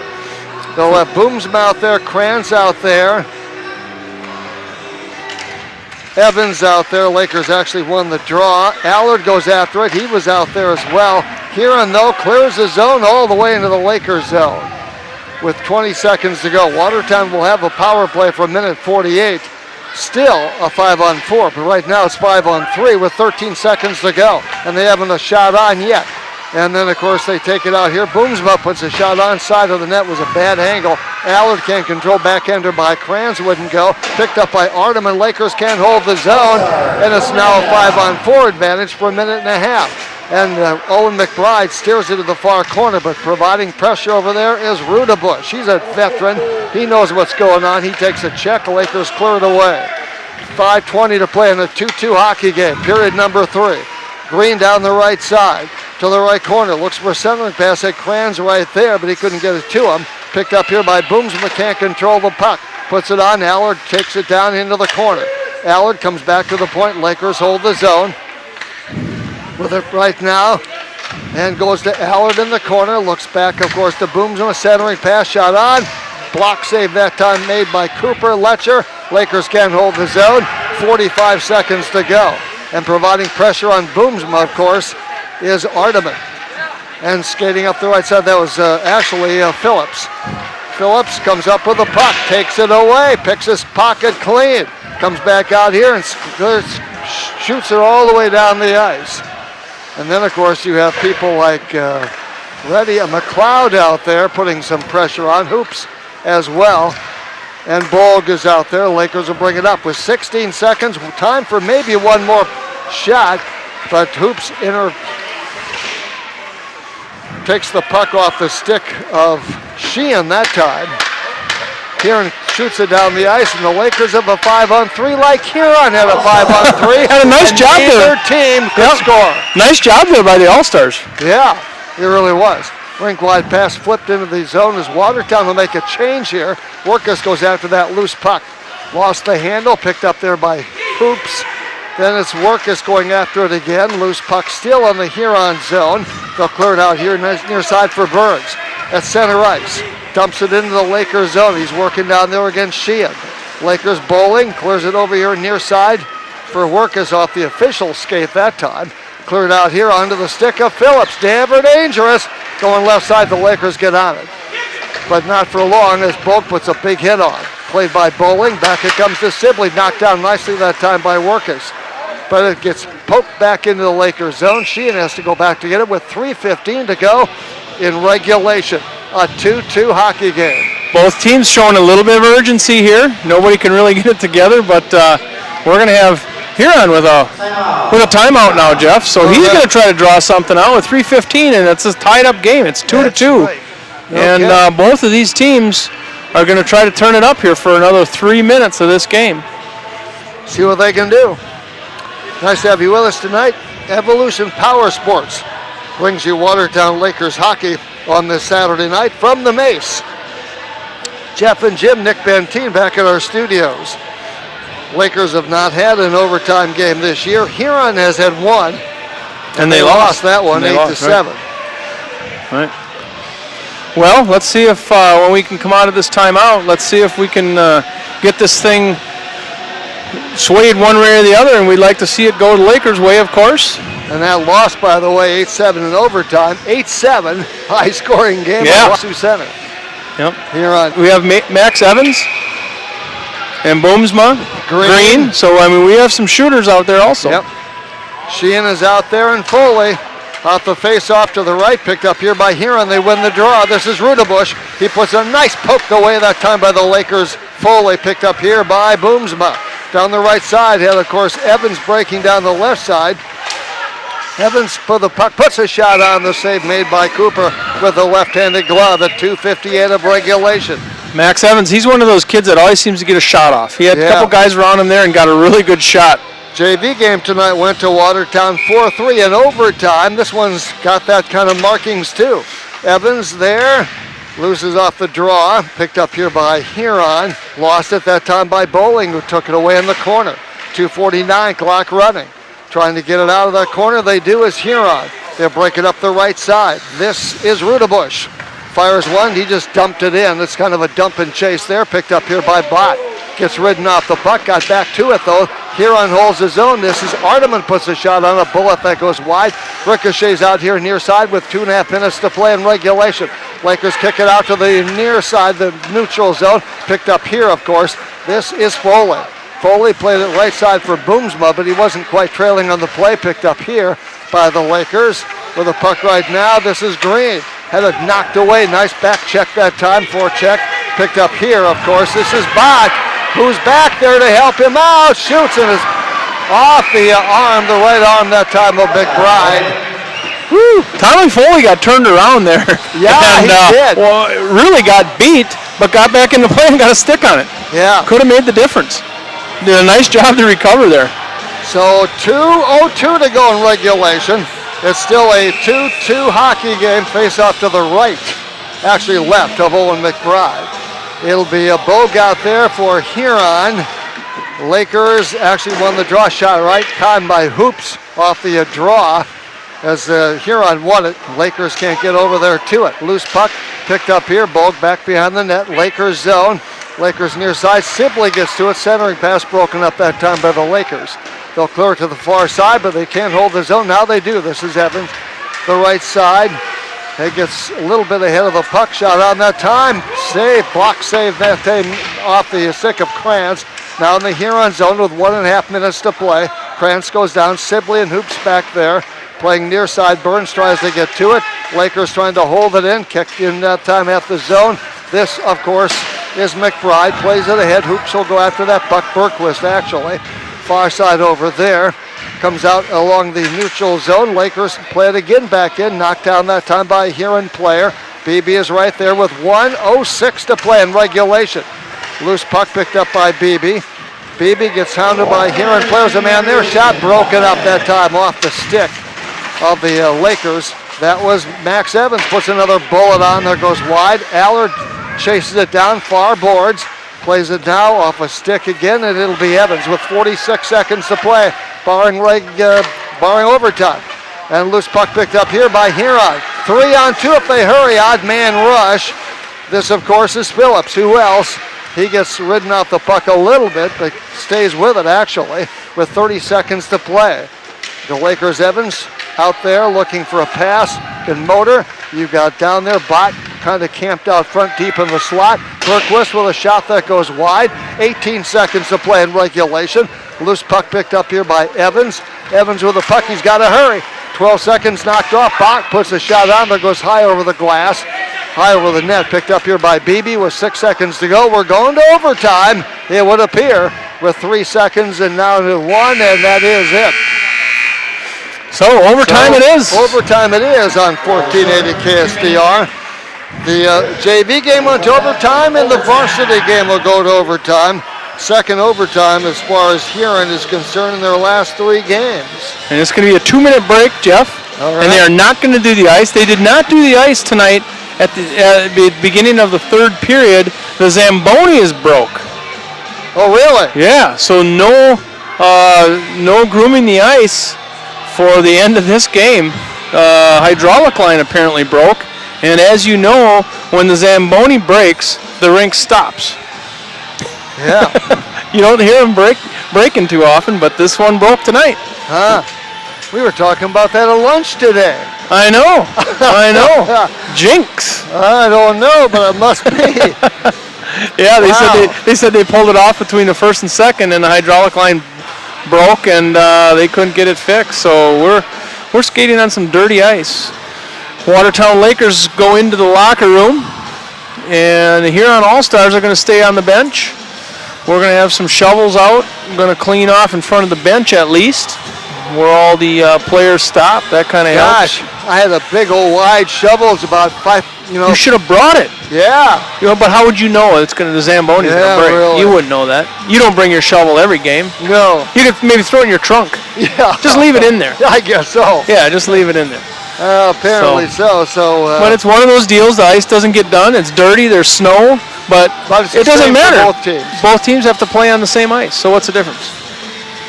So. Yeah, and I can't throw my water down there because I don't have any. So really, there's nothing that we can do about this situation. Really. You're true. That's exactly right. Let's see. Brookings at Aberdeen tonight. That's the only other boys game going on, varsity boys. And of course, here in Brookings, the varsity girls game, that should be done by now. So that's interesting. Tomorrow, Huron is at Oahe. These are girls now. Aberdeen at Sioux Center, Brookings at Mitchell, and right here, Watertown hosting Sioux Falls. Tomorrow, of course, Hockey Day, South Dakota. Tonight's Hockey Night Mom. How does that work, Joe? Hockey Night Moms Days today, tomorrow, Hockey Day, South Dakota. Those hockey moms, they are definitely a unique group, aren't they? They are. Well, you're married to one. Yeah, like I said, unique. Yeah. Unique. Yeah, really. But they do a good job. Like I said earlier, they're the ones that kind of get those kids ready to go all the way from the mite age all the way up until they're seniors. Those moms are still taking care of those players, and they do a good job of it. Without those moms, these players might be out here without any socks and elbow pads on. I don't know. Huron, of course, at Oahe tomorrow night at 6. Our next broadcast, a week from tonight, Aberdeen comes to town. And we'll have that for you about 7:45, right in there, maybe 7:40. They'll drop the puck at 8 o'clock. So we look forward to that. And, of course, get out here tomorrow. Cheer on the Watertown girls. They play Sioux Falls. They're a tough team. Sioux Falls right now second in the league as far as the varsity girls are concerned. And we have tonight the Brookings Rangers over the Aberdeen Cougars 8-0. And that is a final. Oh, okay. So Brookings stays undefeated at 5-0. And they've given up only 2 goals in 5 games this year. Yep. And they've outscored their opponents 42-2. And the Brookings Rangers girls game is over also. Brookings over Huron 7-0 in girls action. All right. So not a good day as far as Huron's concerned. So far. We'll see how this one comes out. And a 2-2 game here. This thing can go anywhere. As you know, it's sudden death. First one that scores, it's over. And they're going to face off at center ice. Well, and it's like starting a new game. Yep, Bott and, of course, Phillips. Rudabush will be out there. Also Reddy and Arteman. Watertown counters with, of course, Green and Boomsma and Evans. and Sheehan. And many times you'll see in overtime that these games are decided within the first. first minute and a half. Yep, you're right. That happens and also, often. of course, Mcbride. So overtime we start. 10-minute overtime, by the way. Along the far boards, the Lakers win the draw, played off the far rail. Huron still defending the goal to our left as you check out your radio dial. Watertown defending the goal to our right. They didn't change that, oddly enough. Lakers come up with a puck in the neutral zone. This is Boomsma down the right side. He goes, puts a shot on, and the save made that time by Letcher. Lakers get to it. This is Green looking for a centering pass. Had it knocked away. Lakers can't hold the zone. Rudebush putting a lot of pressure on. Lakers come up with it. This is Green with the puck. Lost it off a skate that time of a Huron player. That, of course, is Phillips. Loose puck here. Bott puts pressure on. This is Rudebush trying to play it in the Lakers zone. Finally gets the job over the blue line, but then it's picked up here by Green. Green over the blue line. Pass right side. Shot on. He hit the pipe. Hit the pipe. Nevertheless, it stays a 2-2 hockey game, picked up here by Burns for Huron. Long lead pass, tried to find, of course, Hoops with a long stretch pass, picked up here, shot right on, goes wide. The rebound comes out, slapped away by Letcher. Picked up here by Workus, looking for a centering pass, has a man there. Then, of course, it was lost by Foley, knocked down, picked up here by Huron. This getting back is Krantz. Krantz plays it ahead for Boomsma. Boomsma in over the blue line, gets tangled up with a player. That's Hoops a little bit. Hoops goes down. And Boomsma and Hoops got tangled up there. Yeah, and Hoops took a hard hit and went down. And I think Boomsma was going to get the penalty on that one. He kind of grabbed Hoops and he threw him down. I think. What are we going to call here? Yeah, well, they're going to have them both. Okay. They're going to take them both. That's coincidentals. Hoops can't believe it. And Boomsma kind of. Well, Hoops, that would be his third.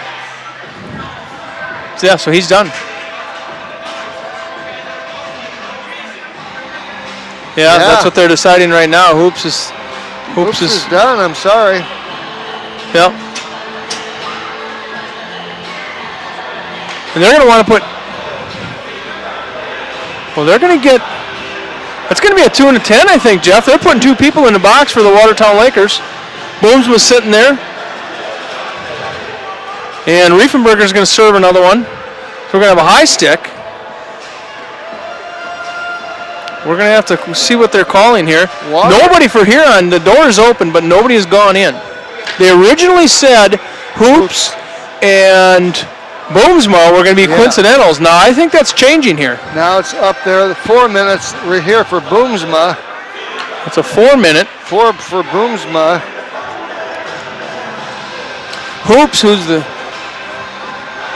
is kind of tucking himself away. He's not going into the box yet. Nobody's going. Phillips is standing there, the captain. He's waiting for a little bit of an explanation here. So, referee's sorting this thing out.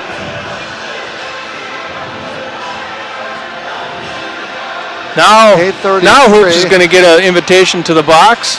And now it's back up to 2 minutes up there for Boomsma. So Hoops was out at center ice. He was trying to hide. They found him. Bogus trying to plead his cause. Oh, that's Bogus. Hoops is the one that was tangled up. He was the one that was tangled up, and it's his third. So he's going to the locker room, Jeff. Hoops is going to the locker room, so he's going to take a penalty. But somebody still has to serve it, I suppose. So now they're looking for somebody to serve, and Coach Eide finds a guy down on the end of the bench to serve. There we go. Now we got it worked out. First time all day that will be, might be Ferguson, I'm not sure. Yeah, so. All right. So there's coincidentals plus a 2-minute penalty. Is that what I see? Yeah, so it's 4-on-4, although they haven't put up the Huron penalty yet. And they probably won't if they're coincidentals. Is that right? But it's 5-on-4 right now. They took Boomsma for 2, and actually Huron's got a power play advantage, according to that, but they put Hoops out of the game. All right, Berquist is in there right now. Rudebush, they flip it up high in the air. Lakers do. Arteman has to go back to get it right now. 2-2 overtime game, and 8:15 to go in the OT. Loose puck picked up here, the far side. Beebe puts a check on. Nice play there. Looking for a centering pass was Beebe. Watertown can't hold the zone. and Huron clears it out to center ice. Riding at Bogue. Bogue gets over the line, puts it back here to Berquist, who holds the zone. Near side here at the point. Arteman fans on what could have been a shot. Picked up here by the Lakers. They play it back in the neutral zone, knocked down by Arteman. He has to go back after that loose puck in his own zone. Plays far side over there. Still 5-on-4, it looks like, with Bogue out there against Beebe. Beebe takes it away. Nice job by Beebe tonight. Skates in. He will get a shot on. And he's knocked down from behind. We're going to have a penalty coming up here. That should be. Okay, so we're going to have a hook, I think, is going to be the initial call. But there's something that happened behind the net, and I think Foley was involved in it, so he's coming. Yeah, but my only thought with that, Bogue's going to the penalty Bogue's going in. So they got Bogues right away. He just went in, and I want to say Bogues was hit Foley behind the. But then the other thing is he's skating in to take a shot, and he gets. I think he should have a penalty shot. Penalty shot. Well, that'd be interesting. I think. Okay, they're gonna do it. I think they're gonna do a 2 and a 10 there on Bogue because 2 more guys went in. So Huron's got 3 guys in the penalty box right now. Coach Witt's looking for an explanation.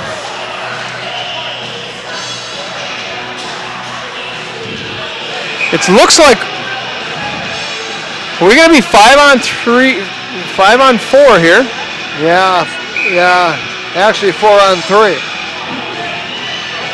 I think they have it sorted out. Well, they have Berquist for 2 minutes and Bogue for 2 minutes. Face off to the left, so it's actually 4-on-3. So a penalty-free game here in this overtime has gotten interesting. Yeah, it has. Out the face-off, and of course Max Evans out there. That's the man you want, putting a shot on. Going a little bit wide. Loose puck out here. Lakers hold the zone, and that, of course, is Parker Sheehan putting on a bullet from the point. And we have another whistle. A couple of high sticks there getting up a little bit. Max Evans took a pretty good shot at a bad angle. Yeah. But still got a pretty good shot, and Letcher made a pretty good stop there right at the post. 7-11, and Evans will be in this face-off circle down there. He's working down there against Arteman. Lakers win the draw. Lakers hold the zone. Skating in, putting a shot on, a bullet that goes wide. Now Green to the puck near side after that knocks off the boards. Brings it back out front here. Green with a one-timer, shot on that way. Save made by Letcher. Cleared away that time by. And the Lakers knock it down. They hold the zone. That was off Phillips. High sticking there, coming up here. Shot on out front. Save made, broken up in traffic. Sheehan with a shot. Another one by Kranz wouldn't go. Cleared by Huron. They will clear it back to the neutral. Lakers full strength. Lakers full strength. 5-on-3 now. Allard is out there. Green is out there right now. Kranz is out there. Here's Beebe. Beebe right side, lining it up. Tried to get a shot off. Green was right there. He hasn't scored another shot that time. Letcher makes the stop. With 6:11 to go in the OT. They announced the penalties there, Jeff. I don't know if we got them. We might have to sort this one out at the end of the game to get the... Well, Bogue and Berquist both are off at the moment. The Lakers are a 5-on-3 advantage. That's twice tonight that's been the case. Yeah. And Huron's had a 5-on-3 advantage, and nobody has scored with a 5-on-3 advantage so far. For the Lakers right now, you got to like this. You got to like this. And out there right now is Bramer taking the face-off. He was working against Phillips. Gets up over the glass out of play. So things have gotten interesting in this one. We started out slow in the first period. Actually, it was a pretty fast period and was up and down the ice. But pretty good second period, and now we're into this overtime thing, and things are pretty intense. Yeah, Phillips. Huron looking for their first win. Yep, Phillips against Evans here. And actually, Huron wins the draw. Back in the neutral zone, though, comes to Sheehan. Sheehan finds Green. In over the blue line. Takes it down the right side. Bounce pass comes back up here. Shot broken up in traffic. Here's Kranz blocked out front. Didn't quite get to the goalie. But it may have been deflected out of play. So we'll have a face-off to the right of Letcher. It'll be the same 2 participants. Evans and Phillips. Picked up here. Lakers win the draw. Shot on by out front. Shot by Evans trying to get the hat trick. Knocked down right deep in the slot. Pass out here. Watertown can't hold the zone all the way down the ice. 5.5 minutes to go. 6 seconds on the 5-on-3 Laker power play. They've had 2 of those tonight. Haven't scored neither one. And Huron had one. They didn't score either. Boga's out there against Sheehan right now. Lakers hold the zone. Backhander that time. Comes over here near side. Neither team can get much on that. Comes onto the stick here. This is Bogue. Bogue over the blue line. Has a man with him to the right. Rudabush. Looking for Rudabush out front. Shot was blocked from point blank range. Oh my Lord. That was a big save. Owen Mcbride. Rudabush. The Lakers get it now. Flip it out here to neutral ice. Right side they go. This is Kranz a little behind him. Trailing on the play is Workus. He closes it back into the Huron zone. Aller goes after that loose puck far rail over there against Bogue. A couple of players get tangled up with Bogue on the right rail. Over here, Arteman goes after that loose puck. Lakers on it right now. This is Foley with the puck. Loose puck over here. Kranz gets after it. Knocks it down. Comes up with the puck. Shoots. Block save that time made by Letcher. And the loose puck along the near rail, and they flip it to the neutral zone. Huron does. Lakers have to go back to get it. Allard plays it back to the neutral zone for Beebe. He's working down there against McLeod. Puts a shot on, partially blocked. Huron gets a player on it, couldn't do anything with it. Neutral zone, loose puck picked up by the Lakers. Lost, picked up by Sibley. Gets ridden off the puck, stays with it. Takes it to the right side, gets ridden off the puck in the corner, picked up here by Workus. Workus with the puck, lost the handle. Almost stuck it in his own net, comes right side with it. The neutral zone picked up by Huron with 3:44 to go in the overtime. And back to get it, of course, is Foley. Foley, loose puck out in the slot, cleared away by the Lakers, picked up here by Phillips. Oh, ever dangerous Phillips. Lakers get it away, though, from Bogue. Bogue over there works against Beebe, picked up by Phillips with 3:25 in the overtime. 2-2 hockey game. Lakers haven't scored in the Coons age. Long shot there, saved by Mcbride. Another stop that time by Mcbride. Big saves made by the junior goaltender. The loose puck back along the near rail over here. Sibley gets to it, tries to put a shot on, broken up by the Lakers. Nicely that time, they'll play back behind the net. Lakers cannot get the puck out of their own zone. 3 minutes to play in the overtime, the 2-2 hockey game. Now they do. They clear it all the way down the ice. That's icing, but that's a great time to take it. They're kind of disputing. I think they're disputing the icing call, which if it was not icing, then the puck is going to go back down on the other end. So let's see where they're going to face this puck off. Yes. They called an icing, so the puck is supposed to come all the way down in front of Owen to face off. Yes. But they're disputing. Coach Witt is on the rail. He's disputing the fact that perhaps it was touched somewhere along the line. Nope, they're going to stick with the call.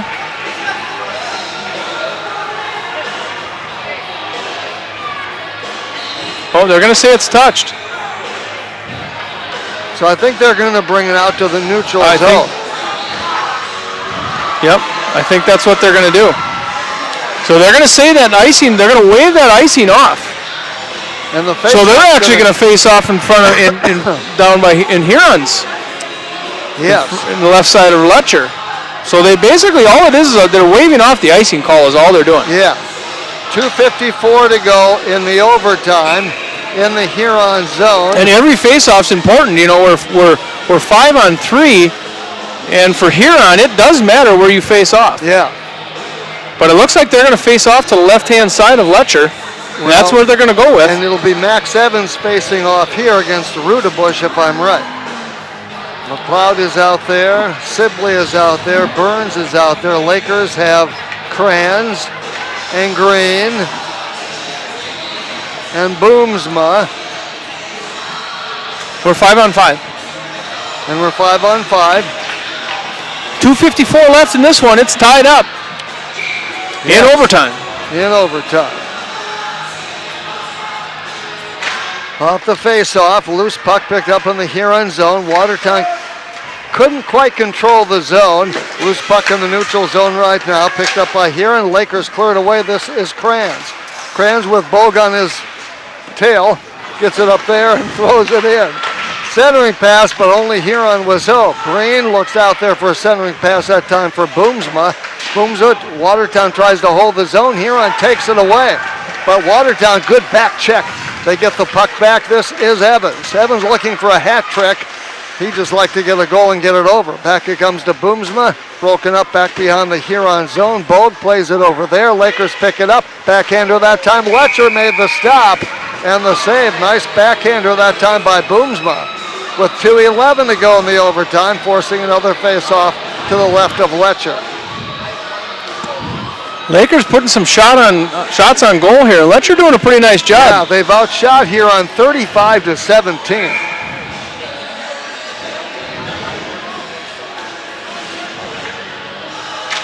And off the face-off, Lakers over there, that's Allard.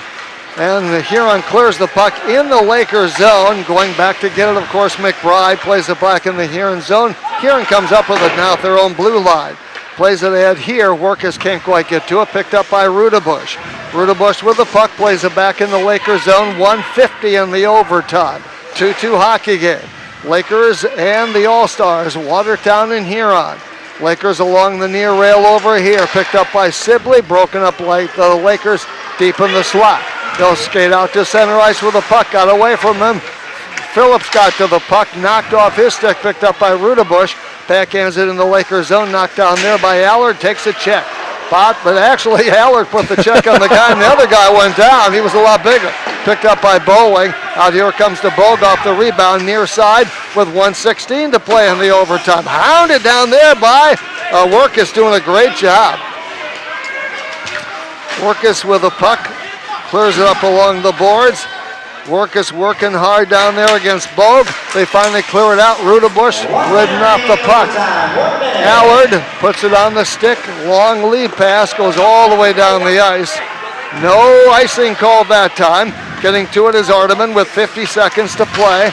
Long lead pass right side. This is Sheehan. Puts a shot on. Broken up. He had a man Green that was breaking in, but he couldn't get the stick down. Centering pass again. Shoot! There it is.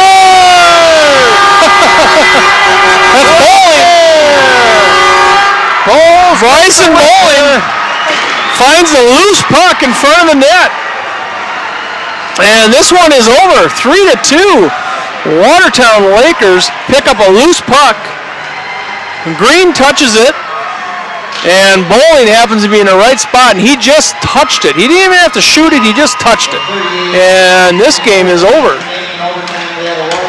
So that's a nice overtime win for Watertown. So Green to Bowling. That ends it. Great game, gentlemen. I'd like to thank everybody for coming out tonight. Please have a safe. So that's a good win for the Watertown Lakers. Well, and Huron is still winless. At 0-7-0-2. Yes. 36 shots, so 33 saves for Letcher. And that will be interesting. You'd mentioned it earlier. 9 days from now, this Watertown Laker team will go to Huron, and that will be interesting. 15 saves for Mcbride in the contest. Yes, so 3-2 in overtime. And 36-7. And the Lakers. Or 17. Yeah, and the Lakers now improved to 2-1 at home. 2-3 in league play, 2-3 overall. All right, and we'll have to shut things down at the other end down there to do that all correctly also. We can do that, but quite a game.